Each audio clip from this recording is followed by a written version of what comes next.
tried by fire. Long may our crimson flag inspire, shining in glory for all men to see. For the future is brightly in Maker, and cross through the home and the waters of fame, and glory again in the fancy of days, and all desolations will honor ahead. Long live our Soviet fatherland, held by the people's mighty hand. Long live the people, united and free, strong in a friendship tried by fire. Long may our crimson flag inspire, shining its glory for all men to see.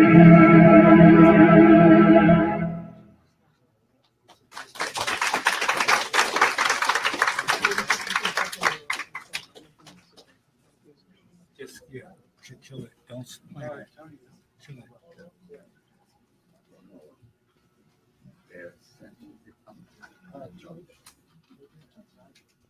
So now I killed it. well, I can just Desktop. is he going to say?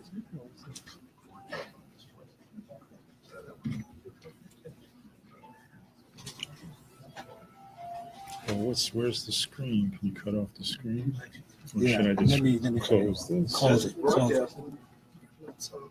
Are we on the right website? You looking on the right website though? Dude. Yeah. So let me just take a look. Go ahead. Go ahead.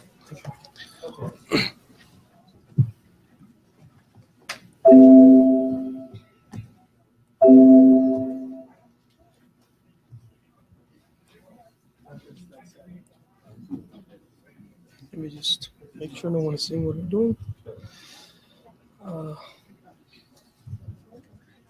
Okay. If I still smoke, I'd go have a cigarette now. I got it.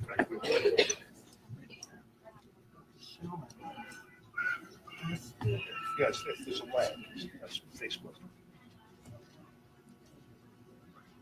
That's Facebook, that's how well it is. Yes, one thing we're going to do is just ask people to try to stay in the middle of the picture and don't look at it. It's on. Thank you, Mom. Thank you, ma'am. It's on.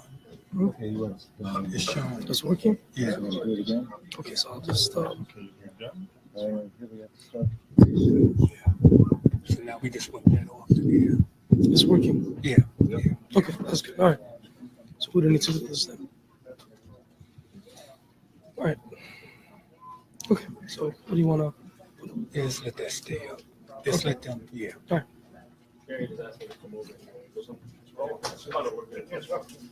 Okay, so we're ready?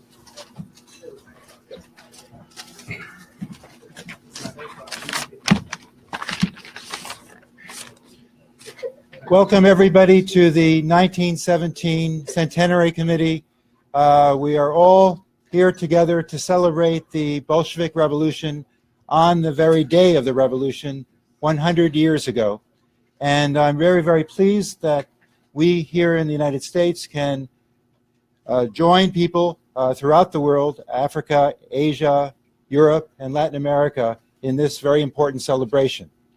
We do have a few ground rules that I'd like to remind people of, and I actually don't think they're necessary, and that is that we are engaging in civility here, and we believe that we should treat one another with respect and with cordiality. No shouting, I'm going to say this, no sectarian attacks, and no selling of anything, and we apologize for any errors and omissions in the program. Everybody should find their names and so forth at the website of the 1917 Centenary Committee. So I think we really have a great program, international guests, but also special guests here in the House.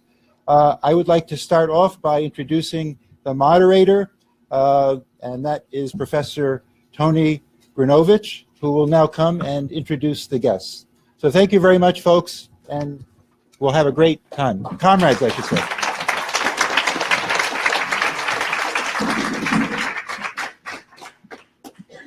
Our first guest is Kerbie Joseph, a Brooklyn-based organizer and core leader of the Justice for Akai Gurley campaign and other local struggles against police brutality. A former student activist at York College, City University, Kerbie now works with the LGBTQ and homeless youth. Very important activity in the city. She is a member of the Central Committee of the Party for Socialism and Liberation. Kerbie.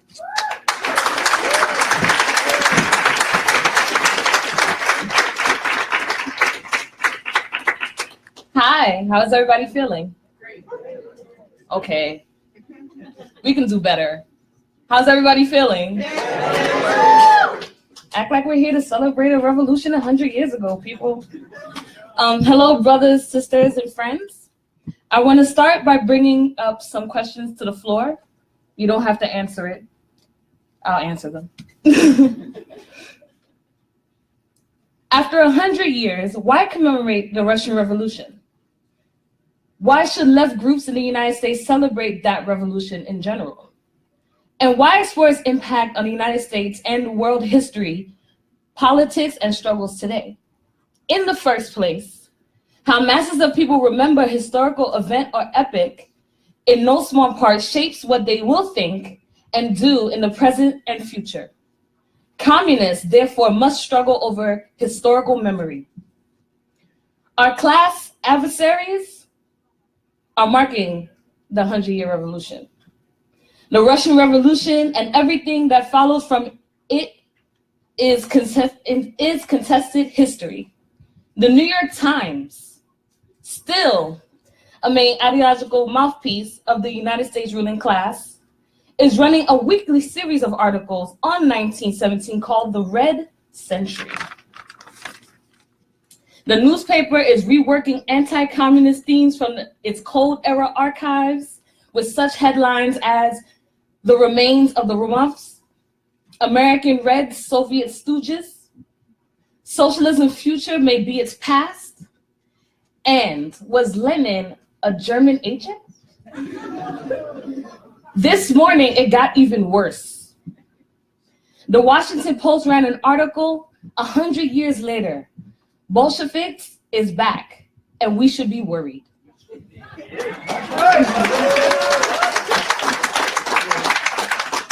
Now, of course we like that headline, but the content of the article was ridiculous and absurd in the extreme, portraying that the Bolsheviks were a power-hungry, violent, fanatical, egotistical group of liars, and then proceeding to describe Trump and far-right figures like Le Pen as neo-Bolsheviks. Oh, it's deep. This just goes to show you that socialism is still the catch-all excuse for anything going wrong within capitalism, as if capitalism needs any more help in going wrong. When the Tea Party went after Obama, they described him as a socialist. They called the bank bailout socialist, Obamacare socialist, etc. And now from the other side, apparently Trump has become a Russian socialist, a neo-Bolshevik too. Since the downfall of socialism in Eastern Europe and the Soviet Union up until today, the ruling class has hammered several ideas into the public consciousness. That socialism as a planned economic system did not work and could not bring abundance.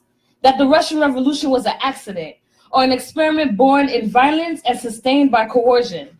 That socialism was doomed by its inconsistency with human nature and its incapability with democracy. That a society ruled by the working class is a disillusion, and that there is no post-capitalist order. And just to be clear, we reject all those falsehoods. I'm being told to wrap up.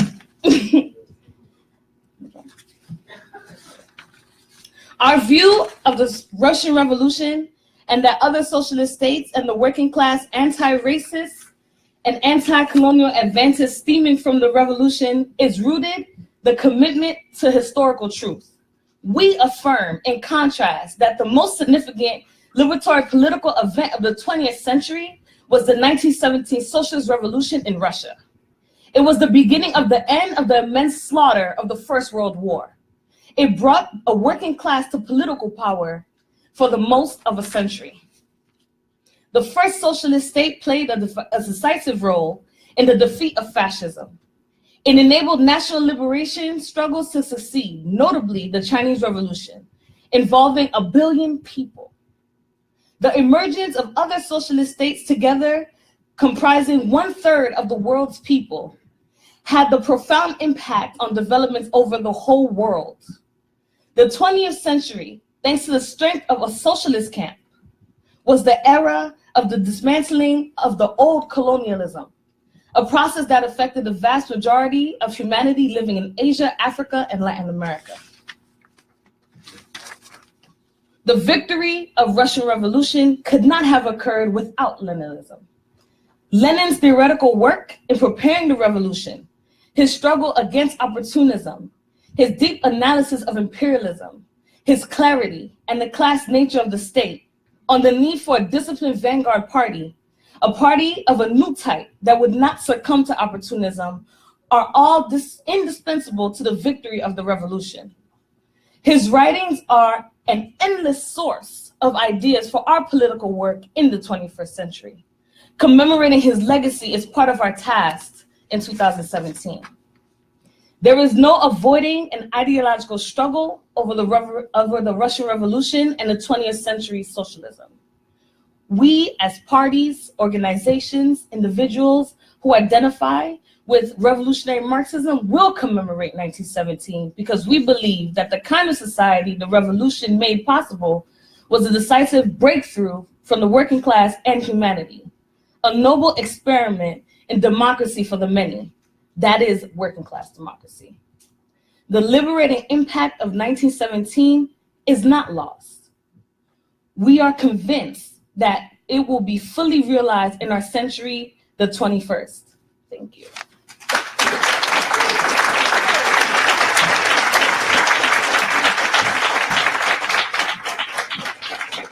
Now we will hear from Vladislav Chichoikin, who is the #2 man in the Communist Party in Russia.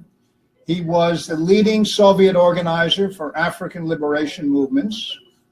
He is an organizer for the Russian Revolution celebration in Red Square that is occurring right now. They've taken over Red Square.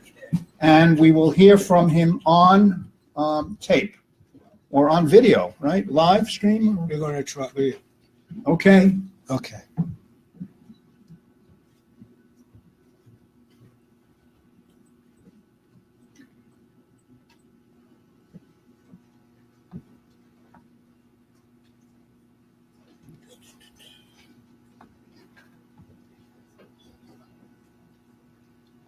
Okay. And come here. Type it in. Type the Yeah. No. That's the name. Okay. That's his last name. How did you No, put it down? it's on the Facebook page, right? Yeah. Where did you go? So which one? Is there anyone that kind of read the video? Go to the speakers like your plan. As you can gather, we did not have a dress rehearsal. This is the dress rehearsal and the final performance. Does anyone that cut Some of the next Centenary. that for me? Okay. Just So if there wouldn't be a okay, strong good, Russian, good. a Now strong I'll China, if they How had do I not. do it? been Okay, there. okay. You don't have a right to do that. Do we have it? Tony's out of that. You shouldn't do that. It's not going to work. It's not going to work. Well, you haven't muted the video up front. I don't want people to go to the speakers. Where's he? Where? So can Okay. we get to children? Or not? Good. No, we'll go to that later. Go to it later like you planned. Okay. Okay. I introduced you. Do it again. Tony, we have a technical difficulty with Tityokin's presentation, but So we're going to do we're going to go to the next speaker. And we'll bring Tityokin in Later. as soon as we can. As soon as you can. Yeah. Okay, so we're going to go with Michela Martinazzi because Anthony Monteiro is not here. Is he here? Oh, okay. Anthony Monteiro is here. Anthony Monteiro is the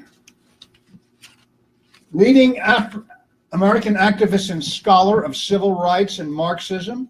Dr. Monteiro has been a professor of sociology and African American studies at several universities in Philadelphia, specializing in the work of W.E.B. Du Bois. He writes on poverty, class, and race, and is an activist around civil rights, anti-apartheid, and the peace movements. He was a member of the Central Committee of the Communist Party of the United States. Dr. Monteiro, thank you.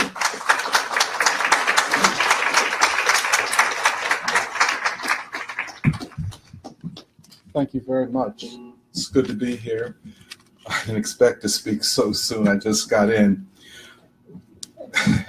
This is a great event. The celebration of the 100th anniversary of the October Revolution is both a celebration and a vindication. It is the culmination of an epoch of struggle beginning in the 15th century, a historical logic that begins with the Haitian Revolution and thus has imprinted upon it the revolutionary presence of Africa in America. Hence, Toussaint, Bachman, and Dessalines anticipate the Great October Revolution, as do the Jacobins and Robespierre of the French Revolution. Issuing from the Great October Revolution are the Chinese Revolution, the Indian Independence Movement, the Cuban Revolution, the African Independence and Liberation Movements, and the African American Civil Rights and Liberation Movements. It is, that is, this celebration, a celebration of humanity's irresistible striving to be free. The world after the October Revolution would never be and was never the same. But the Russian Revolution is a vindication.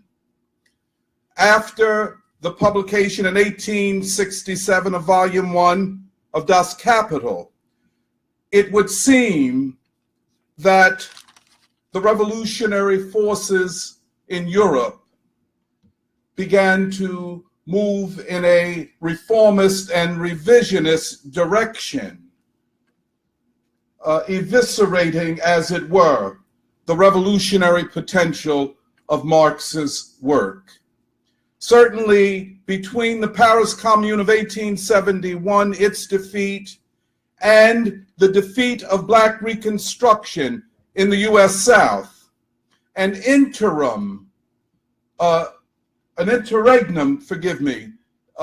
began, which lasted until the October Revolution. In between these defeats and the October Revolution, socialism became reformist and revisionist and opportunist. It became social imperialism, supporting white supremacy and colonialism in return for the stability and benefits of imperialism and white supremacy that could accrue to certain parts of the European working class. However, Lenin and the Bolsheviks rescued Marxism from the reformist and revisionists. Lenin argued that the epoch that he wrote in and that the Bolsheviks emerged from was the epoch of the gender crisis of capitalism. Lenin argued that a revolutionary strategy which understood that the logic of the moment of the general crisis situated a triad, a revolutionary triad, if you will, of war, economic depression, and revolution. The question for Lenin was not only the objective conditions of his time, but what would constitute the revolutionary agency at that moment. And hence, it was necessary to rescue Marxism from revisionism and opportunism.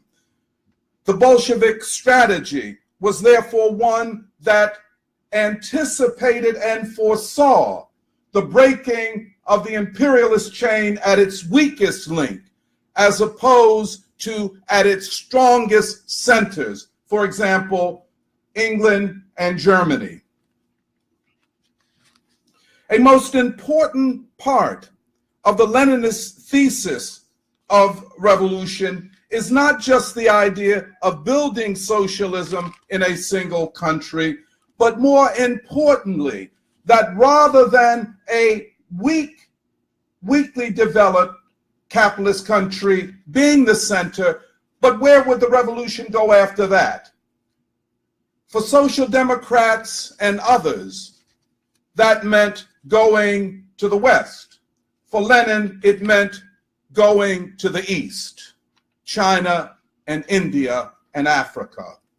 This is very important for our time because Lenin's revolutionary strategy parallels the outlook of W.E.B. Du Bois, who proposed as early as 1929 what he called the possibility of the uniting of Pan-Africa and Pan-Asia in a united front against European imperialism and colonialism.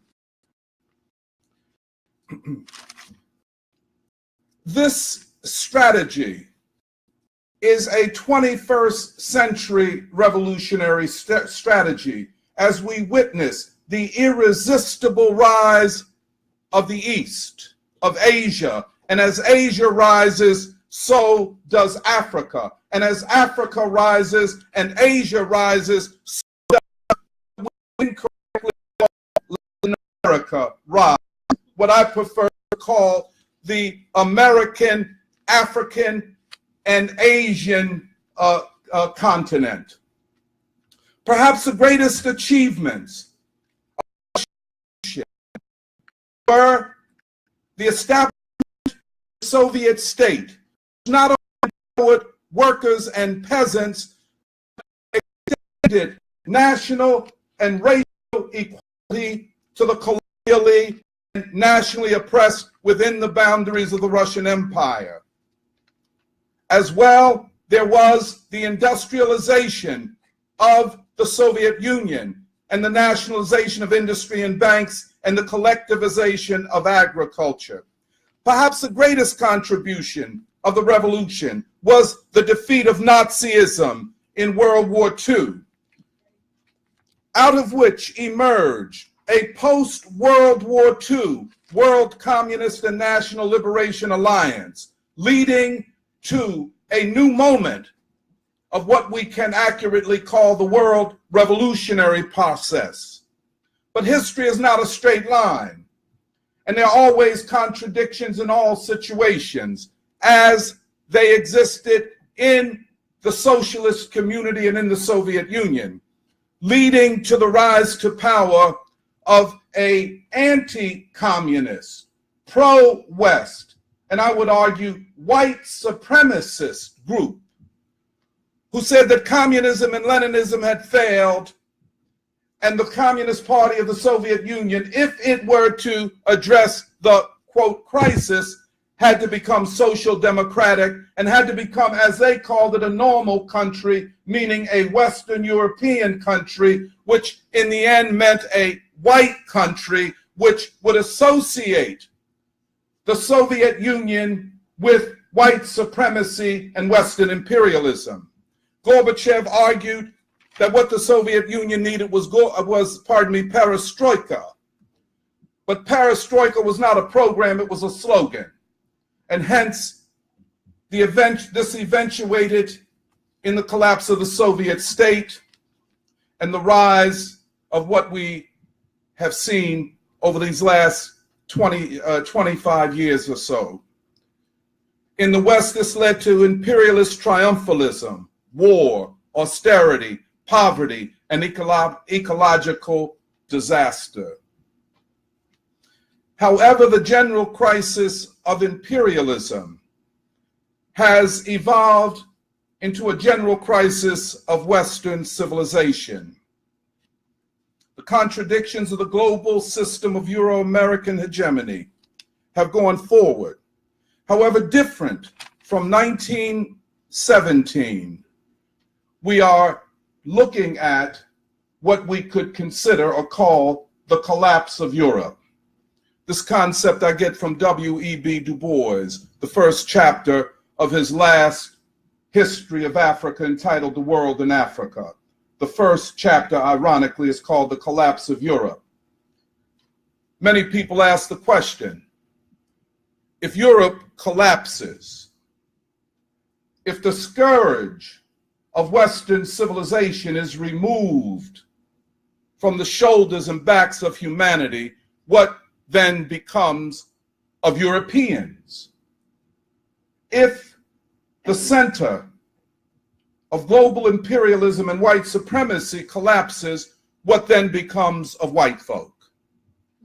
And it is a simple answer. And I get this from, from James Baldwin. White people can choose to cease to be white and therefore join humanity.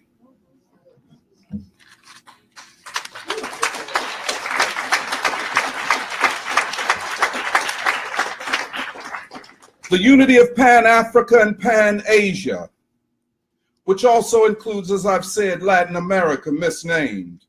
The irresistible rise of humanity is now upon us. A question that I'm certain haunts this room and haunts the revolutionary movement in this country and in Europe. What should the white revolutionaries celebrate on the occasion of the 100th anniversary of the Russian Revolution? What is to be done in the midst of the collapse of Europe? What is the moral duty and revolutionary responsibility of the white world as the Afro-Asiatic Latin American world rises and as humanity takes its place as the vanguard of humanity? Let me close with this quote from W.E.B. Du Bois, and perhaps it centers what our responsibility might be or how we might view our tasks. For more than 2 centuries, Du Bois writes, America has marched proudly in the vanguard of human hatred, making bonfires of human flesh and laughing at them hideously and making the insulting of millions more than a matter of dislike, rather a great religion. Absolutely without excuse, she established a caste system, rushed into preparation for war, and shoulder to shoulder with Europe in Europe's worst sins against civilization. In the end, as we celebrate the 100th anniversary of the Russian Revolution, and as we celebrate the vindication of Lenin's and the Bolsheviks' rescue of Marxism from opportunism and revisionism and social imperialism, we are compelled to see the future not from the myopic lenses of Europe, but from the broad lens of humanity, of Pan-Africa and Pan-Asia, and the irresistible rise of the civilizations of the darker nations. Thank you very much.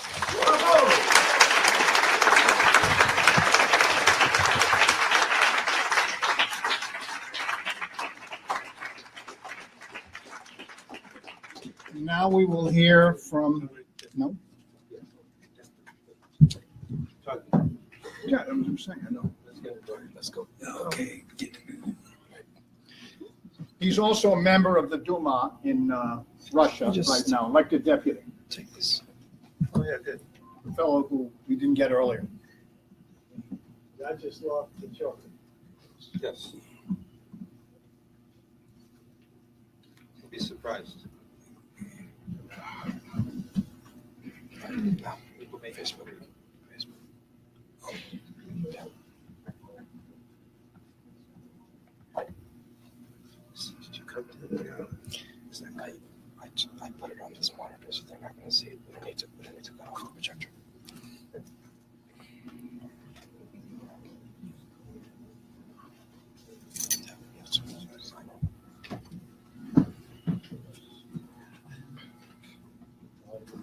It works.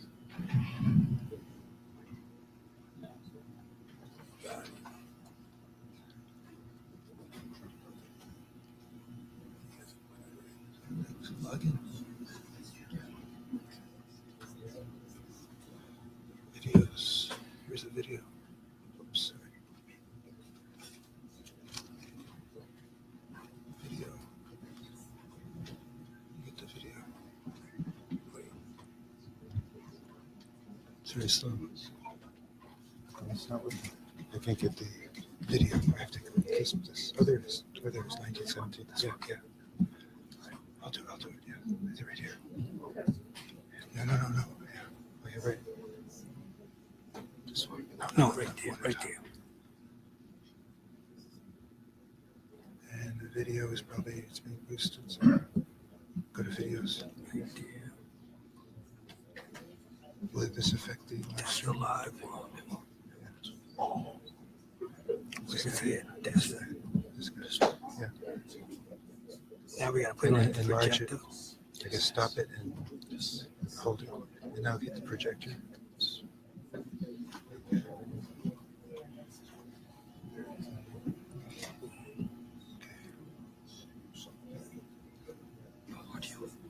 Is it full? Is it? Yeah. Yeah. Audio.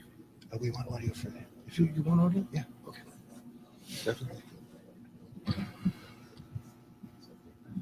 It's like.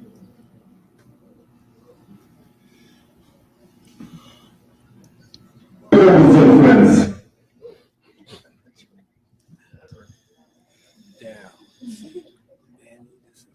That's pretty good. My name is Vyacheslav Tityokin. I'm a member of the Central Committee of the Communist Party of the Russian Federation and chief political advisor to Comrade Zyuganov, the party chair. We're glad that the 100th anniversary of the Great October Socialist Revolution is celebrated in the United States of America. Your meeting is an important evidence that there are two Americas, one of Donald Trump and another one, the real America, of tens of millions of hardworking people.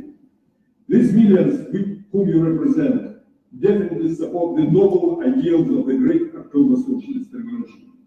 These ideals of peace and social justice, of security and prosperity for all, of access to free educational and medical care, of cheap housing and zero unemployment, materialized in the Union of Soviet Socialist Republics. Despite desperate cries of foolish bourgeois academics about the end of history, socialism continues to spread all over the world. The barbaric nature of global imperialism makes people on all the continents to look for alternatives. And the great social economic achievements of communist China, Vietnam, Cuba, and other countries create this powerful alternative. We in Russia keep high the red banner of the revolution. Capitalism in Russia is a dismal failure. Millions of people now compare what was in the Soviet Union and what it is now in Russia. and they increasingly reject capitalism. The Communist Party of the Russian Federation, despite intimidation, slander campaign, voter manipulations, retain a leading place in the balance of political forces in the Russian Federation. Now that we are celebrating the 100th anniversary of the Great October Socialist Revolution, let me assure you, dear comrades, that the revolutionary spirit in our country is not a thing of the past. The Russian working class will not tolerate the oligarchic regime forever. The future of mankind is socialism. Let's work together. Long live socialism. Long live the heritage of the Great October Socialist Revolution. Long live friendship between progressive forces of Russia and America. Thank you, comrades.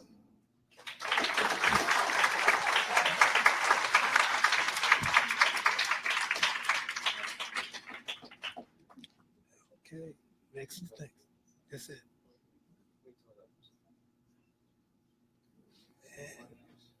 And we go back. I gotta get this. We want to save it for later. We're going to add the others. Yeah. So we just kill it all. Okay. Just keep it. Just stay like Yeah, that. let's stay. Go ahead. Yeah. Can you minimize it or? Oh, that's good. Okay, hold on. Minimize that. I'm gonna kill it. That's good. Okay, now we'll hear from Michela Martinazzi from the Freedom Road Socialist Organization.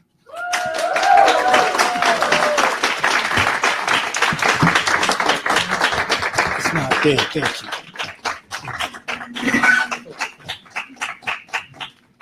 Good evening. Can you hear me? Yeah. All right, good. As a Marxist-Leninist, I am proud and honored to be here celebrating the October Revolution with other revolutionaries, both here in this room and around the world. It's been 100 years since the people of Tsarist Russia overthrew their feudal oppressors. It's been 100 years since the Bolsheviks began the first proletarian government. And it's been 100 years since people from all over the world, from China to Cuba, overthrew their economic masters and forged a path to end all inequality. The ongoing militant struggles in the Philippines and Palestine. Socialist revolutions have become part and parcel to the language of liberation. It created a ripple effect throughout the world. Marxism became the breaker of imperialist chains and the means to overthrow finance capitalists and landlords. Today we celebrate the revolution and the victories of the Bolsheviks, but we have a more important task. We must analyze the theories, strategies, and summations that led the Russian people to victory. More importantly, we must apply these lessons to our conditions in the United States. We cannot view the anniversary through rose-colored lenses, but through a powerful microscope of a scientist. In our statement on the October Revolution, we say, the Bolsheviks, under the leadership of Lenin, Stalin, and others, creatively applied Marxism to concrete conditions of Russia. In doing so, they waged a consistent struggle against opportunism and liberalism in the socialist and labor movements, internationally and in Russia itself. It was this struggle against opportunism that prepared the Bolsheviks to lead the working class in the seizure of power. However, it would be dogmatic to attempt to replicate the October Revolution in the United States. We are not historical reenactors. Comrades, we have to live and breathe the revolution in our time. As scientific socialists, there are a couple of lessons that stand out for us in the United States. The first is the need for a new communist party, and the second is the national question. The October Revolution showed that we can win when oppressed people are organized to take state power through any means necessary. This lesson remains as we build towards the conditions of revolution. And we take into account what the brilliant revolutionary Mao Zedong says. If there is to be a revolution, there must be a revolutionary party. Without a revolutionary party, without a party built on Marxist-Leninist revolutionary theory and in the Marxist-Leninist style, it is impossible to lead the working class and the broad masses of people in defeating imperialism and its running dogs. We have to build toward a new communist party that encompasses the advanced detachment of the working class. The issue is not the issue is that the most advanced workers and activists, etc., are not communists. Therefore, while the working class takes up one political sphere, communists are in another. So who will lead the movement of the working class and the oppressed? Communist leadership is not preordained, it is earned. Communists must put forward a clarity of political line, organizational capacity, and hard work. We must enter work and learn among the people, not nitpick and criticize from academic ivory towers. If we don't join the fray, the opportunists will gladly take over for us. It's through our work and struggle for summation that we can bring people to scientific socialism, and it's only through struggle that we can lay the foundation for a communist party. To win socialist revolution in the US, it can not only involve the working class. As we mentioned, the struggle against imperialism and national oppression is a revolutionary struggle. For just as the people of Asia, Africa, and Latin America require a revolutionary struggle to overthrow colonialism and liberate their countries, so it will take a revolutionary struggle in the United States to gain full equality for oppressed nationalities, since it is in the system of imperialism that profits from and causes national oppression. Only the overthrow of this system can end national oppression. At the core of the United Front against imperialism is the strategic alliance of workers and oppressed nations. This is central to the strategy for revolution in the US. We must uphold all oppressed nationality movements and promote a militant working class leadership within them.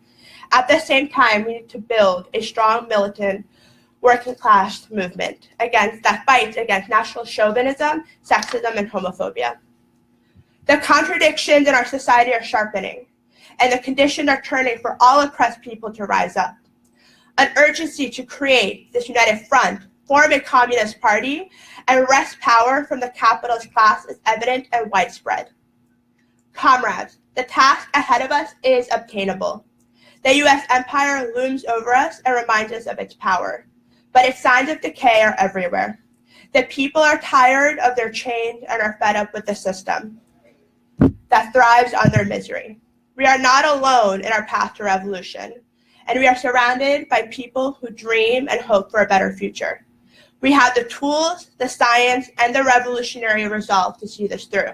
Liberation is not a question, but a necessity, and our revolution is not a dream, but an imminent reality.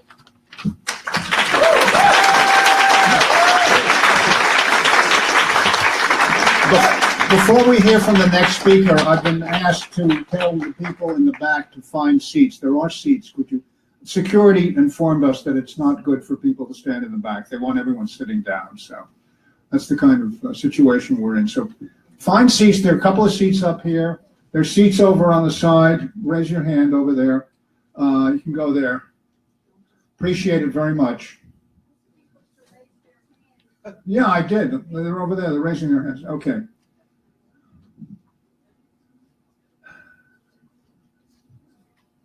Okay, can we continue now? I guess we can continue.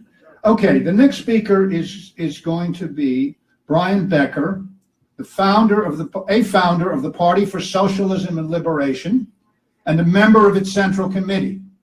He is also National Director of the Answer Coalition. His works include Revolution Manifesto and Socialists and War, and his articles appear regularly on liberationnews.org website. He is the host of Loud and Clear, a 2-hour daily news and analysis program on Radio Sputnik. Brian Becker.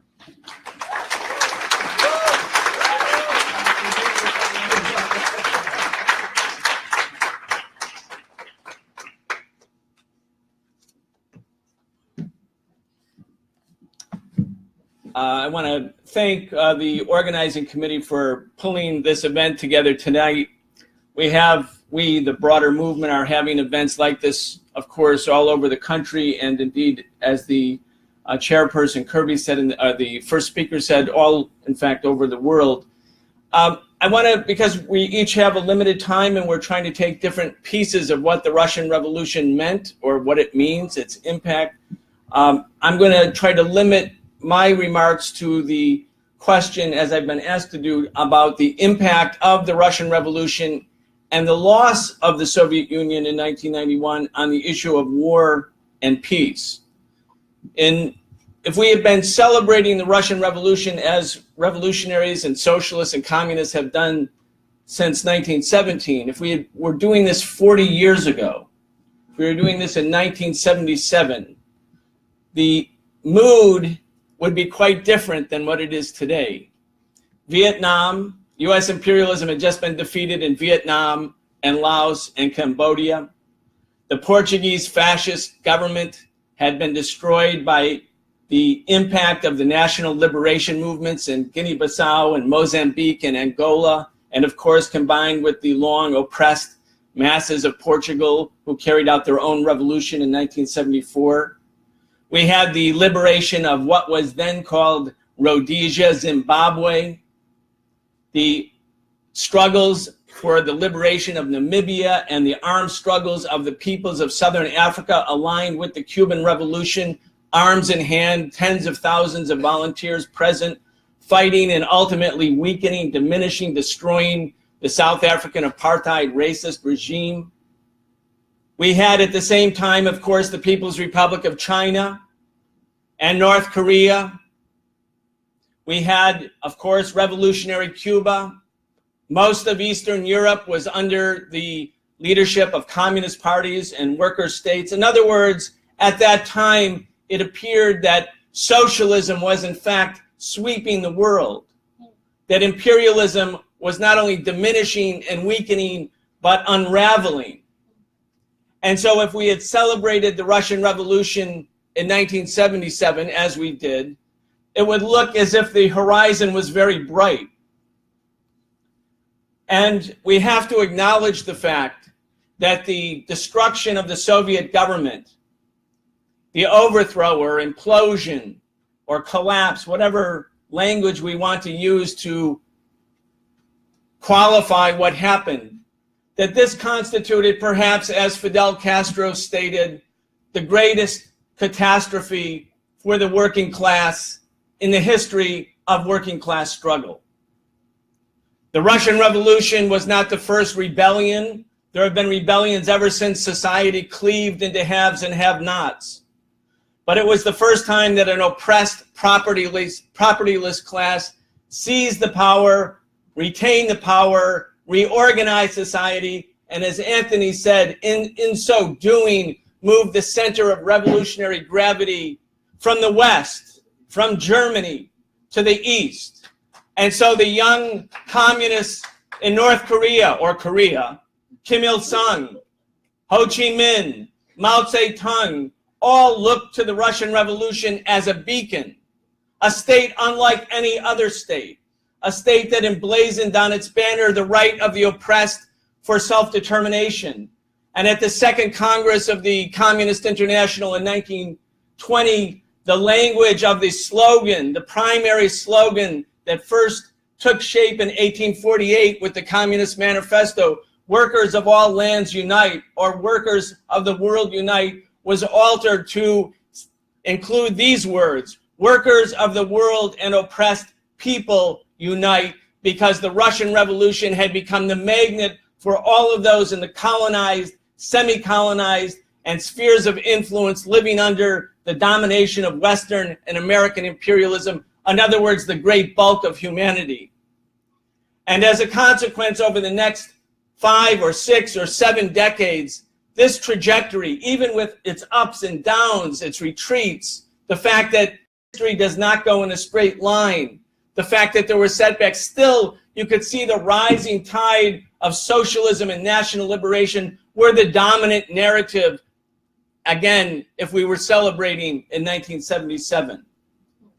The collapse of the Soviet Union, the implosion, which we do not have the opportunity here to take up. It's a complicated issue, a demanding issue, an issue, of course, that requires long study and perhaps study that will go on for many years. But the point that I'm trying to make is objectively, the implosion or collapse or overthrow of the Soviet government in 1991 and the sister socialist governments in Eastern and Central Europe changed the relationship of forces in the world such that imperialism, and U.S. imperialism in particular, felt so emboldened, so arrogant, so full of confidence, so filled with hubris, that they decided that they could gain, as a consequence of this change in the relationship of forces, a new unipolar domination over all the peoples of the planet. And that's when the wars began to undo all of the independent nationalist governments like Iraq, like Libya, like Syria, like all the others, including Zimbabwe, like North Korea, like Cuba. All of those governments became targeted for attack as a consequence of this changed relationship of forces.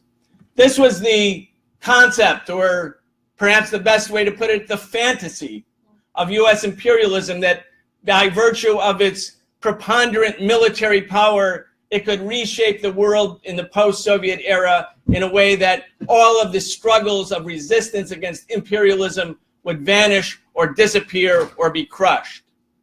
And so we've seen the outcome.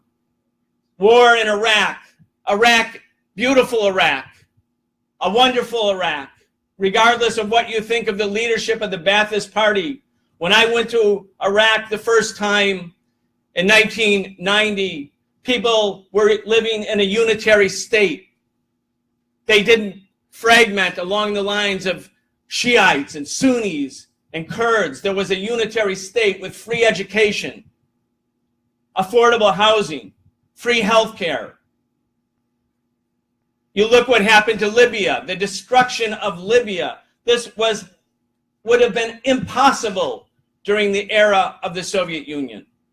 The fragmentation of Syria and the ocean of misery caused by imperialist intervention and through its proxies would not have been possible during the time of the Soviet Union, except perhaps in the last few years when the Gorbachev clique gave up the struggle against imperialism and tried to bond with imperialism in return for, they hope, being integrated into the world capitalist economy. That too was a fantasy.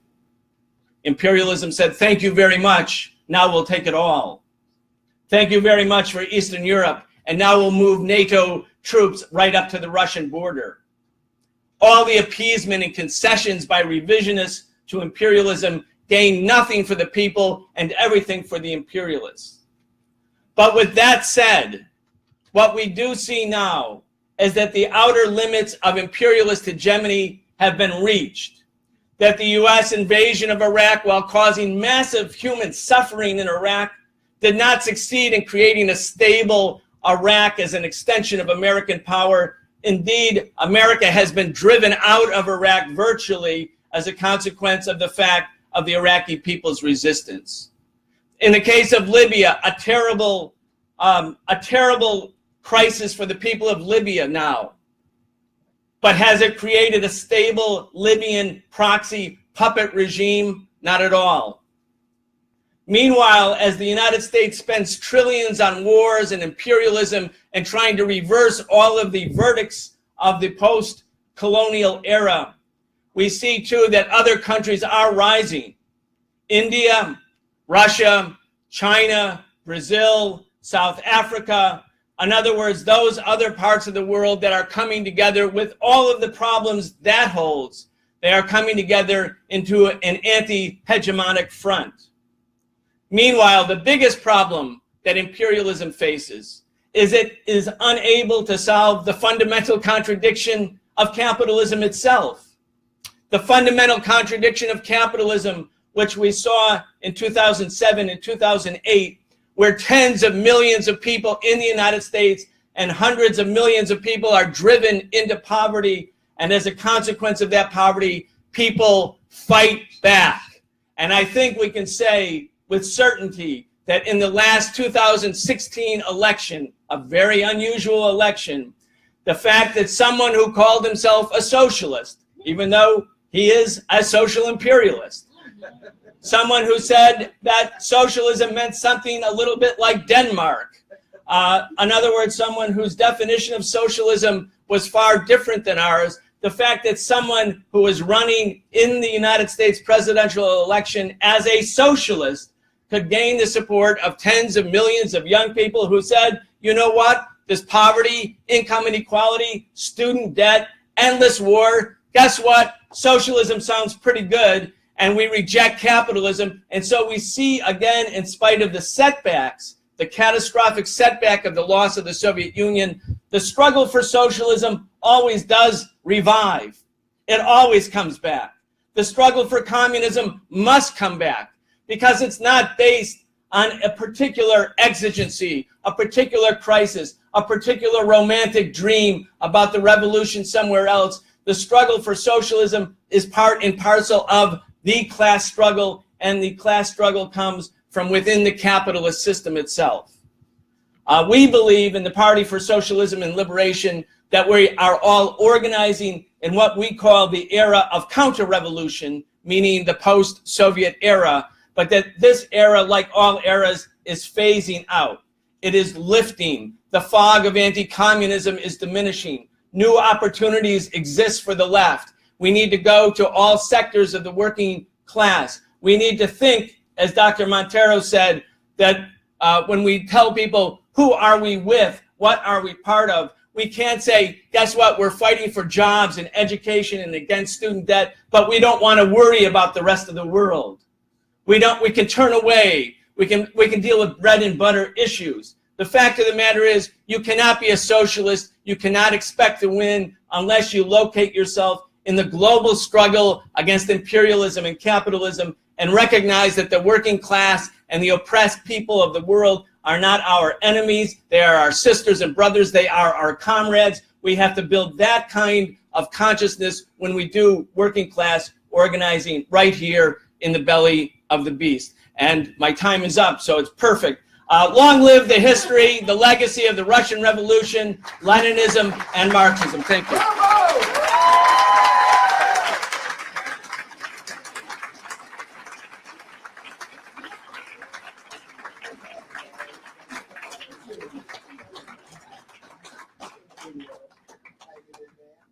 Great. And now we will hear from a Ukrainian activist, Anna Ribrii, who will talk about the horrific conditions there where socialism is being challenged by force.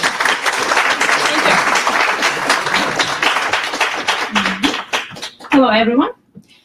As you all know, after the Maidan coup d'etat in 2014, after the overthrow of the pro-Russian president orchestrated by the United States, the new Kiev government has waged a war against the self-proclaimed rebel republics in Donbas, the eastern part of Ukraine. This war has targeted indiscriminately civilian population of the region, putting them collectively into a category of terrorist separatists. At the same time, inside Ukraine, outside the territories of Donbas, the new Kiev government has exhibited totalitarian tendencies, which are even recognized by leftist groups who supported Maidan and who view Russia as the main aggressor in the Donbas conflict. So how have these tendencies manifested? First of all, and pertinent to what I was asked to talk about, the Kiev government enacted the so-called decommunization laws, which outlawed the display of Soviet symbols and prohibited the use of the term communist. While also banning Nazi symbols as equally totalitarian, these laws offered public recognition and payoffs to Ukrainian individuals and groups affiliated with the Nazis during the Second World War, and accused of ethnic cleansing, by some estimates more brutal than those carried out by the Nazis in the region. In an open letter, 70 scholars and experts on Ukraine from around the world called on President Poroshenko not to sign these laws, arguing that their content contradicts the right of freedom to speech. They identified these laws as wholesale condemnation of the entire Soviet period as one of occupation of Ukraine. Groups for freedom of the media predicted that broadly and vaguely defined language in the anti-communist law could easily lead to suppression of political, provocative, and critical speech, especially in the media. And this is exactly what has been happening since. The Communist Party of Ukraine refused to change its name and its charter to comply with the legislation.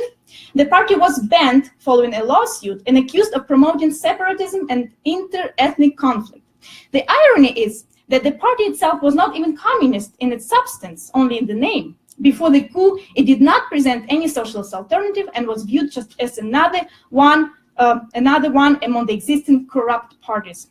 And the party did not even support officially the separatist republics. Imagine the implications of this decommunization legislation for ordinary people for whom the Soviet legacy is the inalienable part of their identity and culture, whether they're actually communist or leftist or not. There have been detention of veterans of the Second World War who were symbols of the victory or signs of affiliation with the Soviet Union, especially when they come out to the traditional march for celebration of the Victory Day. One telling example is the arrest on the charges of treason of a 73-year-old organizer of one of these marches in celebration of the Victory Day in Vinnytsia, in the southwest of the country. While crowds of people actually dared to come out this year on May 9th, carrying banned Soviet symbols.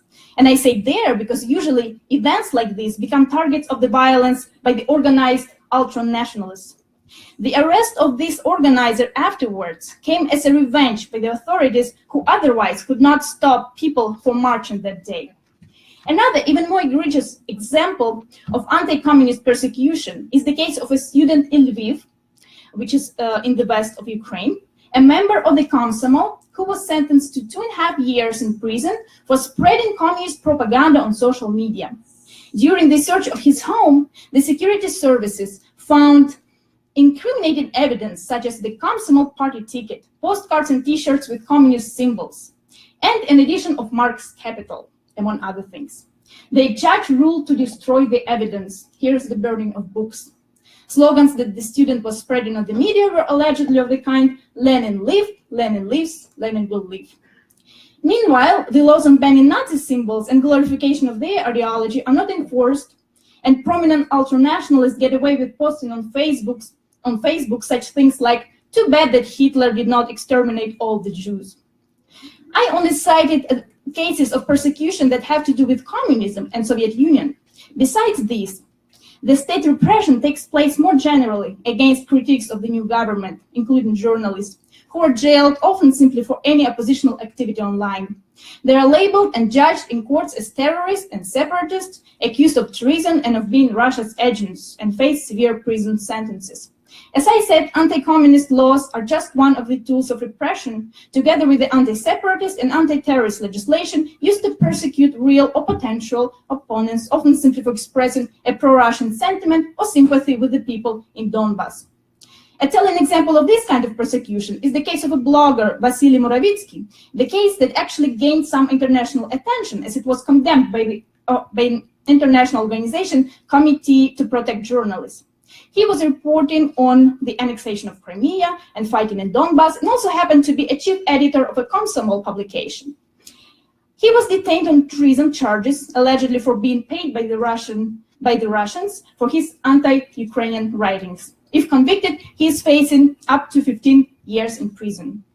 The security service conducts searches on a regular basis, which keeps ordinary people in constant fear. Thus, an informal group of Marxists in Odessa that I'm in contact with are even afraid to publish from their homes and computers, as any activity could be ultimately traced to their names and put them in danger. Besides being a useful tool to eliminate undesired critiques of the current government, all this anti-communist and anti-Russian hysteria is merely the ideological mechanism to divert attention of people from rising prices on utilities and austerity imposed on the population of Ukraine by the world financial institutions as preconditions for the constant supply of loans that go into pockets of the oligarchs in power and feed the continuous war against Donbass. Okay, my time is up. Thank you for listening, and I hope other presenters will bring more festive presentations. Power to the people.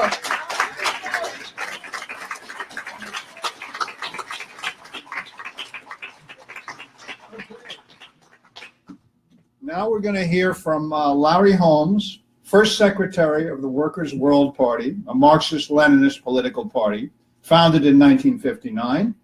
Larry has been active since the Vietnam War, first as a GI resistor. He has been a leading force and committed socialist for more than 40 years for Black liberation, Black Lives Matter, anti-imperialist, and revolutionary working class struggles. Larry Holmes. Thank you, comrades, and thank the organizers and thank all the speakers. We are honored to share the podium with them. I think a point that almost all the previous speakers made in their own way is so important for younger generations. I mean, revolutionaries and militants who weren't around during the time of the Soviet Union and couldn't feel what it meant. Certainly all of us who weren't around in 1917. The revolution was not a local event. It was a world event. It was an opening. It was the opening of a new phase of the world's struggle for communism and socialism and revolution and support for the liberation movements and anti-imperialism. It was a great lift for the workers and the oppressed all over the world. The oppressed people loved it. They loved it more than anybody else. In Africa, in India, in China, in Harlem, in Alabama. You know, Marcus Garvey, who was not a communist, said about the Russian Revolution, African people need to do what the Bolsheviks did there for Africa. It's an idea of how it was embraced by the most oppressed. It told the world that revolution is possible. And I think our most important message here today is to state that it's still possible. It's still possible. We're not just having a funeral over something that's died. That's a part of it.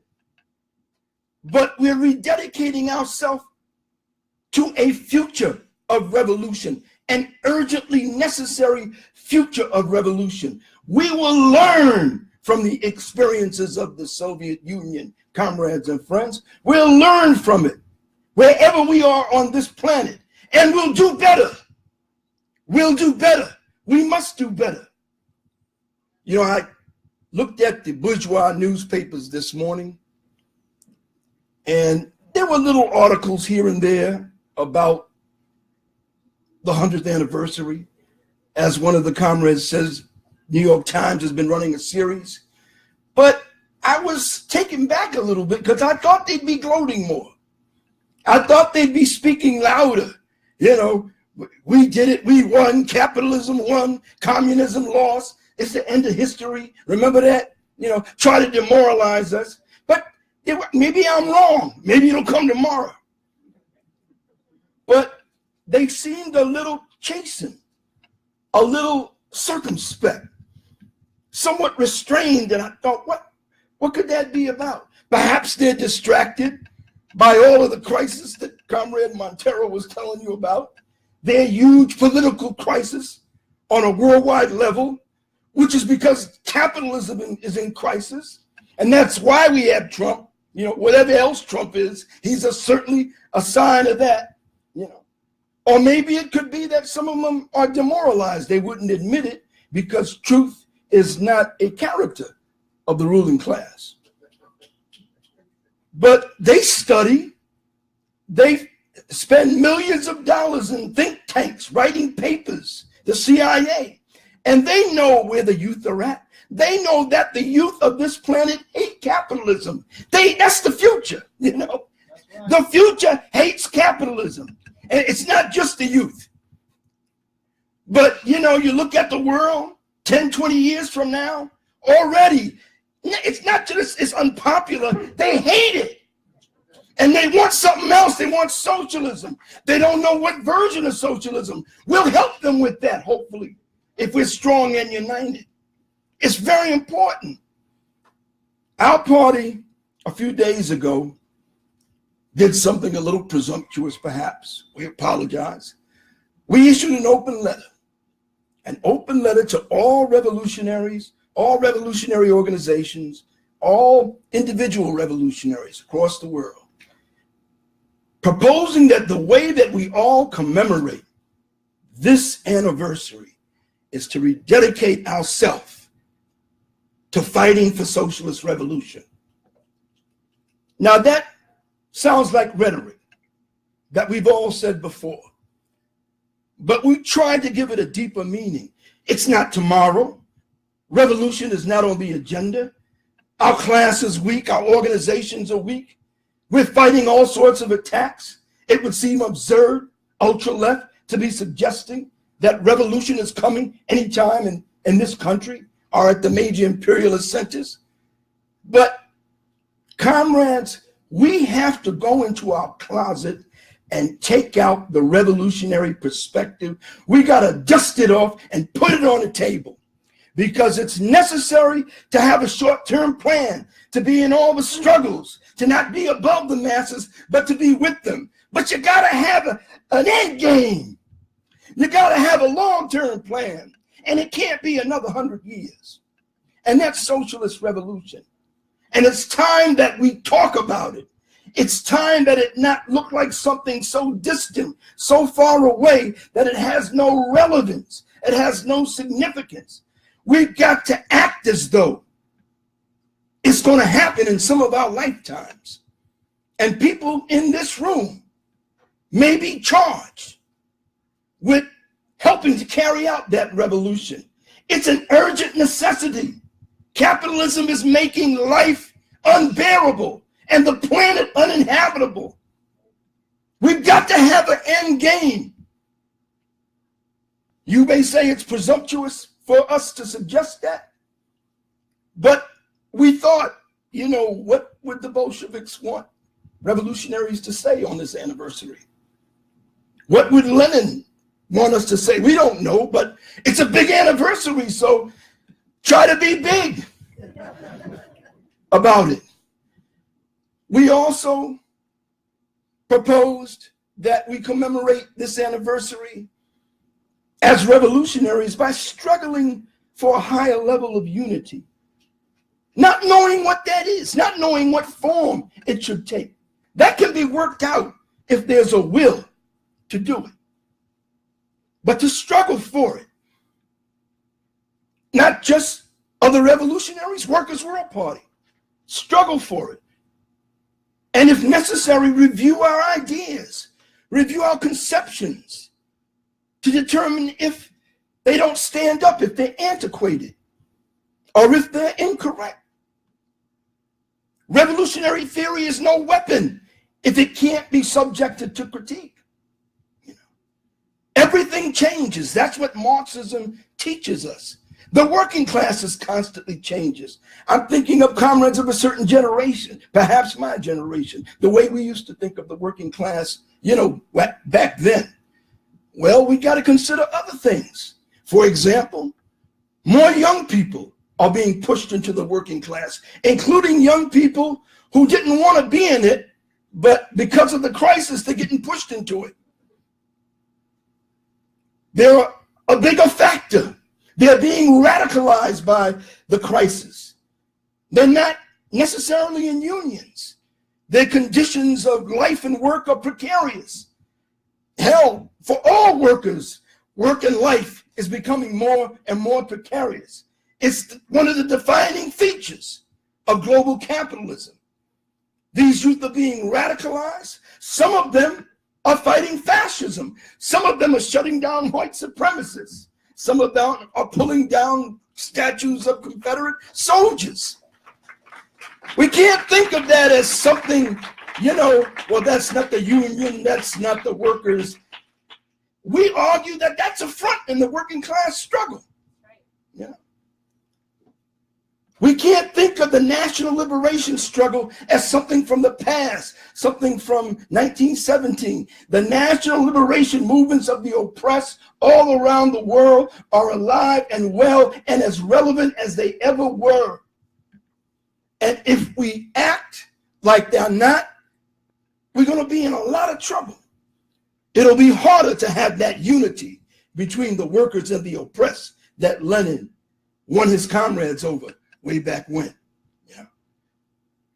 As long as white supremacy is a pillar of class society, a pillar of capitalism, uniting the workers and the oppressed and doing what's necessary, and it's mostly, you know, more privileged workers, however relative that might be, finding a way to unite with the oppressed, not the other way around. It's the same thing that's true with the struggle of women and the struggle of lesbian, gay, bi, and trans and queer people. There's a tendency to, well, that's not important. That's a secondary thing. You know, it's dismissed as identity politics. Let me tell you, the struggle flows from the patriarchy. And that is also a pillar of class society.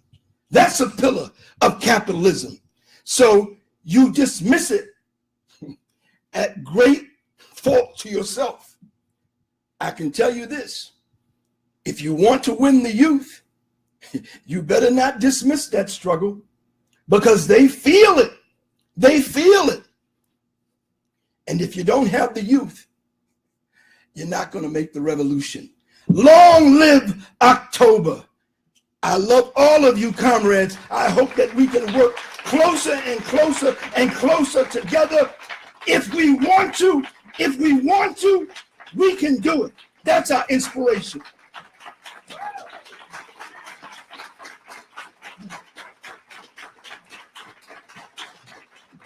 We love you too, Larry. Next is Angelo D'Angelo, Chair of the Staten Island Council for Peace and Justice, the U.S. Peace Council chapter, from 1975 to 95. Chair of the Staten Island Club of the Communist Party USA, 1970 to 88. Active in the Teachers Union, UFT, active in the National Council of American Soviet Friendship, and chair of its present-day U.S. Friends of the Soviet People, Secretariat of the Communist USA, 2014 to the present.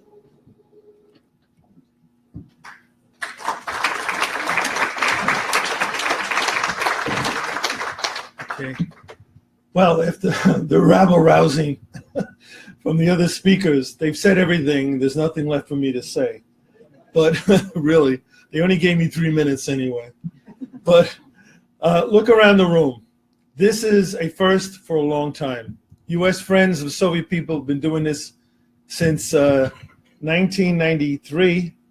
And Steve Durham, I see all the way in the back. Hi, Steve. He was at that event. It was the 80th anniversary, and it was at the Casa de las Americas, a pro-Castro Cuban group. And we had 100 people there at that time. And every year since then, we've been the only group out there constantly doing this, and we have small groups of 20, 30 people. But look at this. This is because we joined together with other organizations and other forces. This is unity. Talk about unity. This is unity. I mean, it's really fantastic. This should be a beginning of us working together as comrades in our struggle against capitalism. But I just want to mention one thing, how an Italian-American boy from Bensonhurst, Brooklyn, got involved in all this. I want to give you my own story very quickly. The Soviet Union, for me, was a dividing factor in my life. I went from being a seminarian in the Catholic Church, and I left that, and my new Rome was Moscow when I was 14 years old. And what I saw when I went to the Soviet Union for a few months in 1976, that just further, walking through the streets of Moscow, looking up and seeing a society operating without any bosses, no board of directors of capitalists, operating perfectly. That just solidified my whole idea of the brotherhood that socialism represents. When the Soviet Union had the counter-revolution, by the way, I don't call it a collapse. It was a counter-revolution. That's exactly what it was, not a collapse. That's right, Larry. That's what it was. And therefore, they won this round. But I remember reading in Workers' World a long time ago. I do read your paper constantly. I remember reading in Workers' World a long time ago that Marx had mentioned that the Paris Commune was 70 days. The next time around, it was over 70 years. Next time around, it's going to be over 700 years.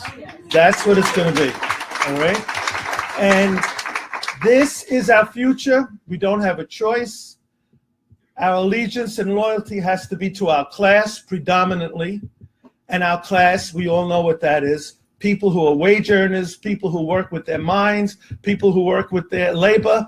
This is our future. This is our class. And our loyalty has to be to that. When I was 14 and I made my decision, I said, I'm going to be partisan for the rest of my life to the Soviet Union. Now I'm going to be 71. I was 14 then. And this whole life has been the continuous. And I've met through the journey many comrades. And I've learned something about working with comrades. Tell me when my time is up soon. Okay, I learned to respect your comrades, even if they have a different ideological view. Even if they do. Respect them. If they're coming from a different bent, okay. But to say that we have all the answers and we know everything and use that to stop working with other comrades, I think is a mistake. Remember, the McCarthy period got rid of us one by one. They came after the SWP, if you remember the Minneapolis strike, and the communists didn't say anything at the time. How you doing, comrade? And that should have taught us something, that when we wind up in a concentration camp, they don't care who you are. They don't care what kind of a communist you are. Time is up. I'm just going to end the famous quote from a cartoonist. The police were beating him up, and the cartoonist, the worker said, "But I'm anti-communist." And the cop says, "I don't care what kind of a communist you are," as he beat him then. Thank you very much, comrades.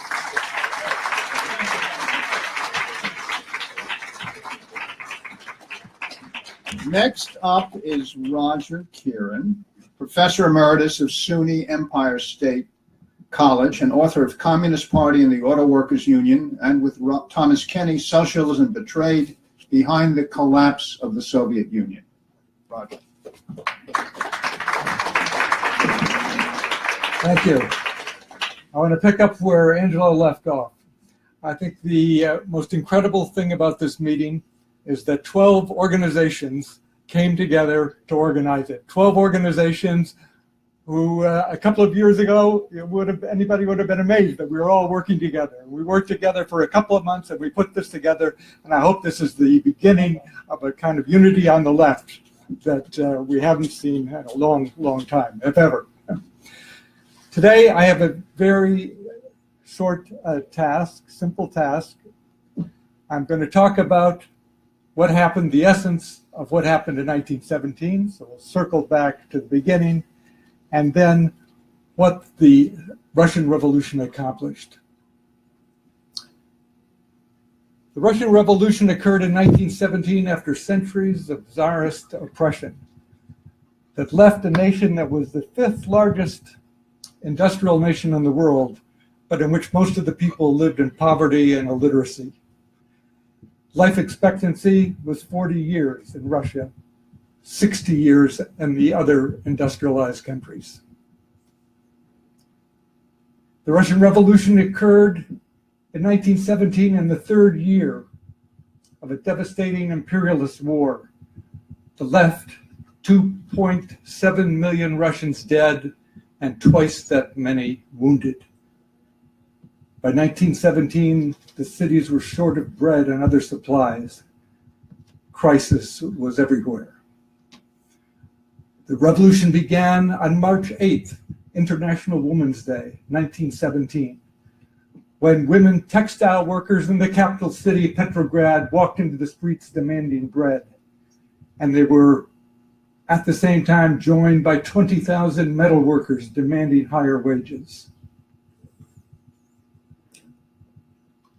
None of these demonstrations and none of these demands were revolutionary on March 8th. But when the Tsarist police refused to fire into the Russian women crowd, that marked the end, the beginning of the end of Tsarism. Now you jump ahead to November 7th. And the Bolsheviks assume power and declare a socialist revolution. What happened between March 8th and this institutional crisis and mass insurgency in the streets and a socialist revolution and on November 7th? The key to that question, there were two developments that occurred in the summer and early fall of 1917. Two inextricably linked elements which the bourgeois historians always try to separate. The first of those elements was that millions of working people, workers and peasants throughout Russia, entered the streets and began to make their own history. And second was the emergence of the Bolshevik Party as the leadership of that insurrection. These two developments were intrinsically and dialectically linked. Remember, at the beginning of 1917, Lenin was in exile. The Russian Bolshevik Party was, many of them in prison. That even in the summer of 1917, Lenin was in hiding from the Kerensky's secret police. But by November 7th, they were running the government. Now, nobody captures what happened with these two phenomena better than the American John Reed, who was there and who wrote 10 Days That Shook the World, and then came back to the US to help form the American Communist Party, by the way. Lenin said every worker should read that book. It's a true and vivid account of that revolution. And what makes it so true and so vivid is that Reed captured these tens and thousands and millions of people in the factories, on strikes, on demonstrations, in meetings, on the barricades, defending this revolution, making this revolution. And he captures the audacity of thought and audacity of action of the Bolsheviks in 1917. They were on the streets also, and they were sensing the mood and ideas of the people and putting these into slogans, into declarations, into programs, into newspapers, and making themselves the leader of this revolution. By November 1917, the Bolshevik Party had 400,000 members. It was the largest party in the Duma, the largest party in the Soviets.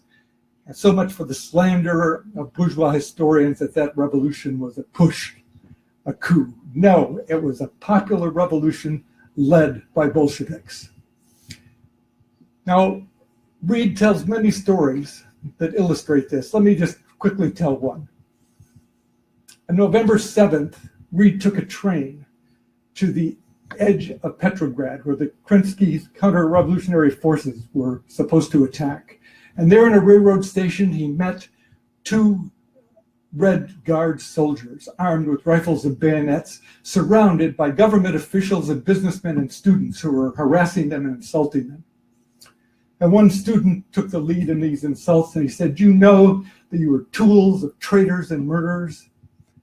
And the soldier said calmly, "Well, I just know one thing." He said, "There are two classes, the proletariat and the bourgeoisie." And before he could finish, the student interrupted, and he said, "Well, you're just an ignorant peasant. These are catchphrases that you're repeating like a parrot." And the soldier said, "Well, let me just explain to you.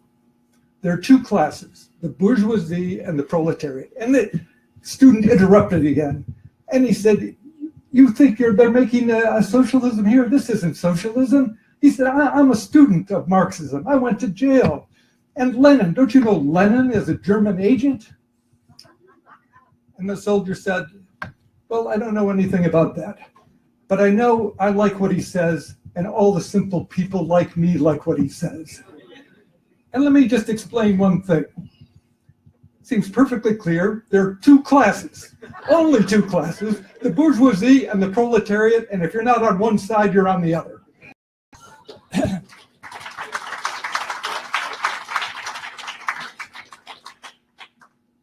This is what was happening in 1917 that accounts for that revolution.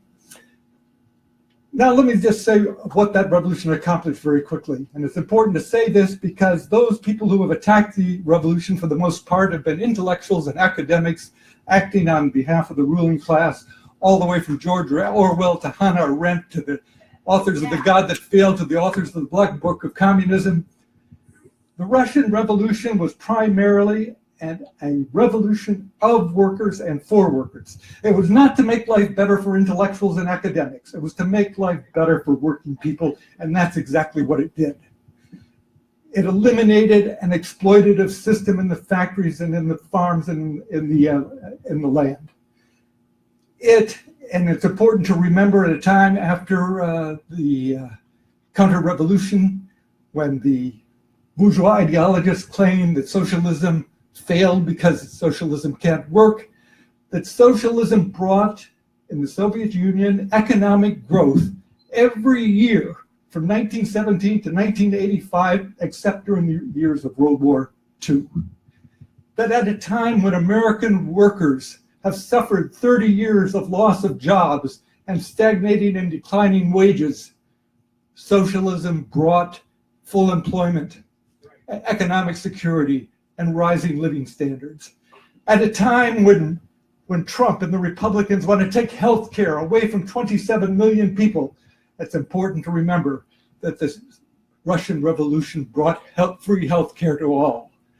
At a time when people in the United States are losing pensions and the retirement age is being raised, it's important to recall that the revolution brought pensions to all, to women at age 55, men at age 60. At a time when most American students leave university deeply in debt and education is being privatized, it's important to recall that socialism, the social revolution, brought free public education to all, up through university and up through technical training and including living stipends. And the revolution not only brought bread, it brought roses too. According to UNESCO, the Soviet people read more books, read more journals, read more newspapers, went to more theater performances, heard more concerts, attended more museums than any other people in the world.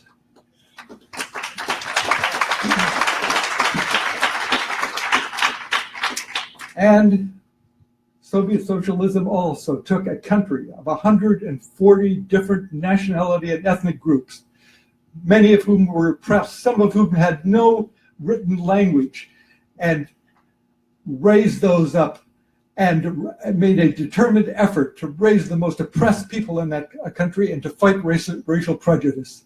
W.E.B. Du Bois said, "The Soviet Union is on the road to eliminating prejudice and making one nation of 140 nations without sacrificing their individual identity."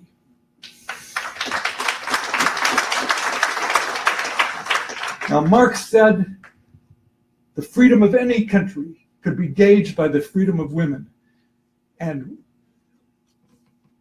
the Russian Revolution brought many rights and benefits to Soviet women which have not been attained yet in the West.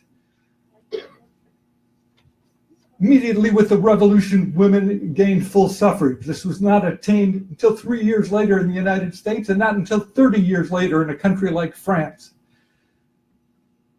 The revolution brought full integration of women into the workforce, pensions at age 55, maternity leave, paid maternity leave, unheard of in this country. Free childcare, unheard of in this country. The availability of canteens and laundries for working women, unheard of in this country. And if we are to believe the historian Kirsten Godsey, And here I'm going to tell you something you don't know about the Soviet Union. She said that socialism, because it championed equality in the workplace, equality in the home, and equality in the bedroom, also brought greater sexual pleasure to women. I'm just reporting. You can check it out. Maybe this helps to account for the great nostalgia that exists for socialism in the Soviet Union, in Russia today, where according to the Levada Research Association, last year, over 50% of the people in Russia today wish that socialism still existed. Of course, nostalgia is very far from a will to fight for socialism, and that's what we need. Long live the Russian Revolution. Thank you.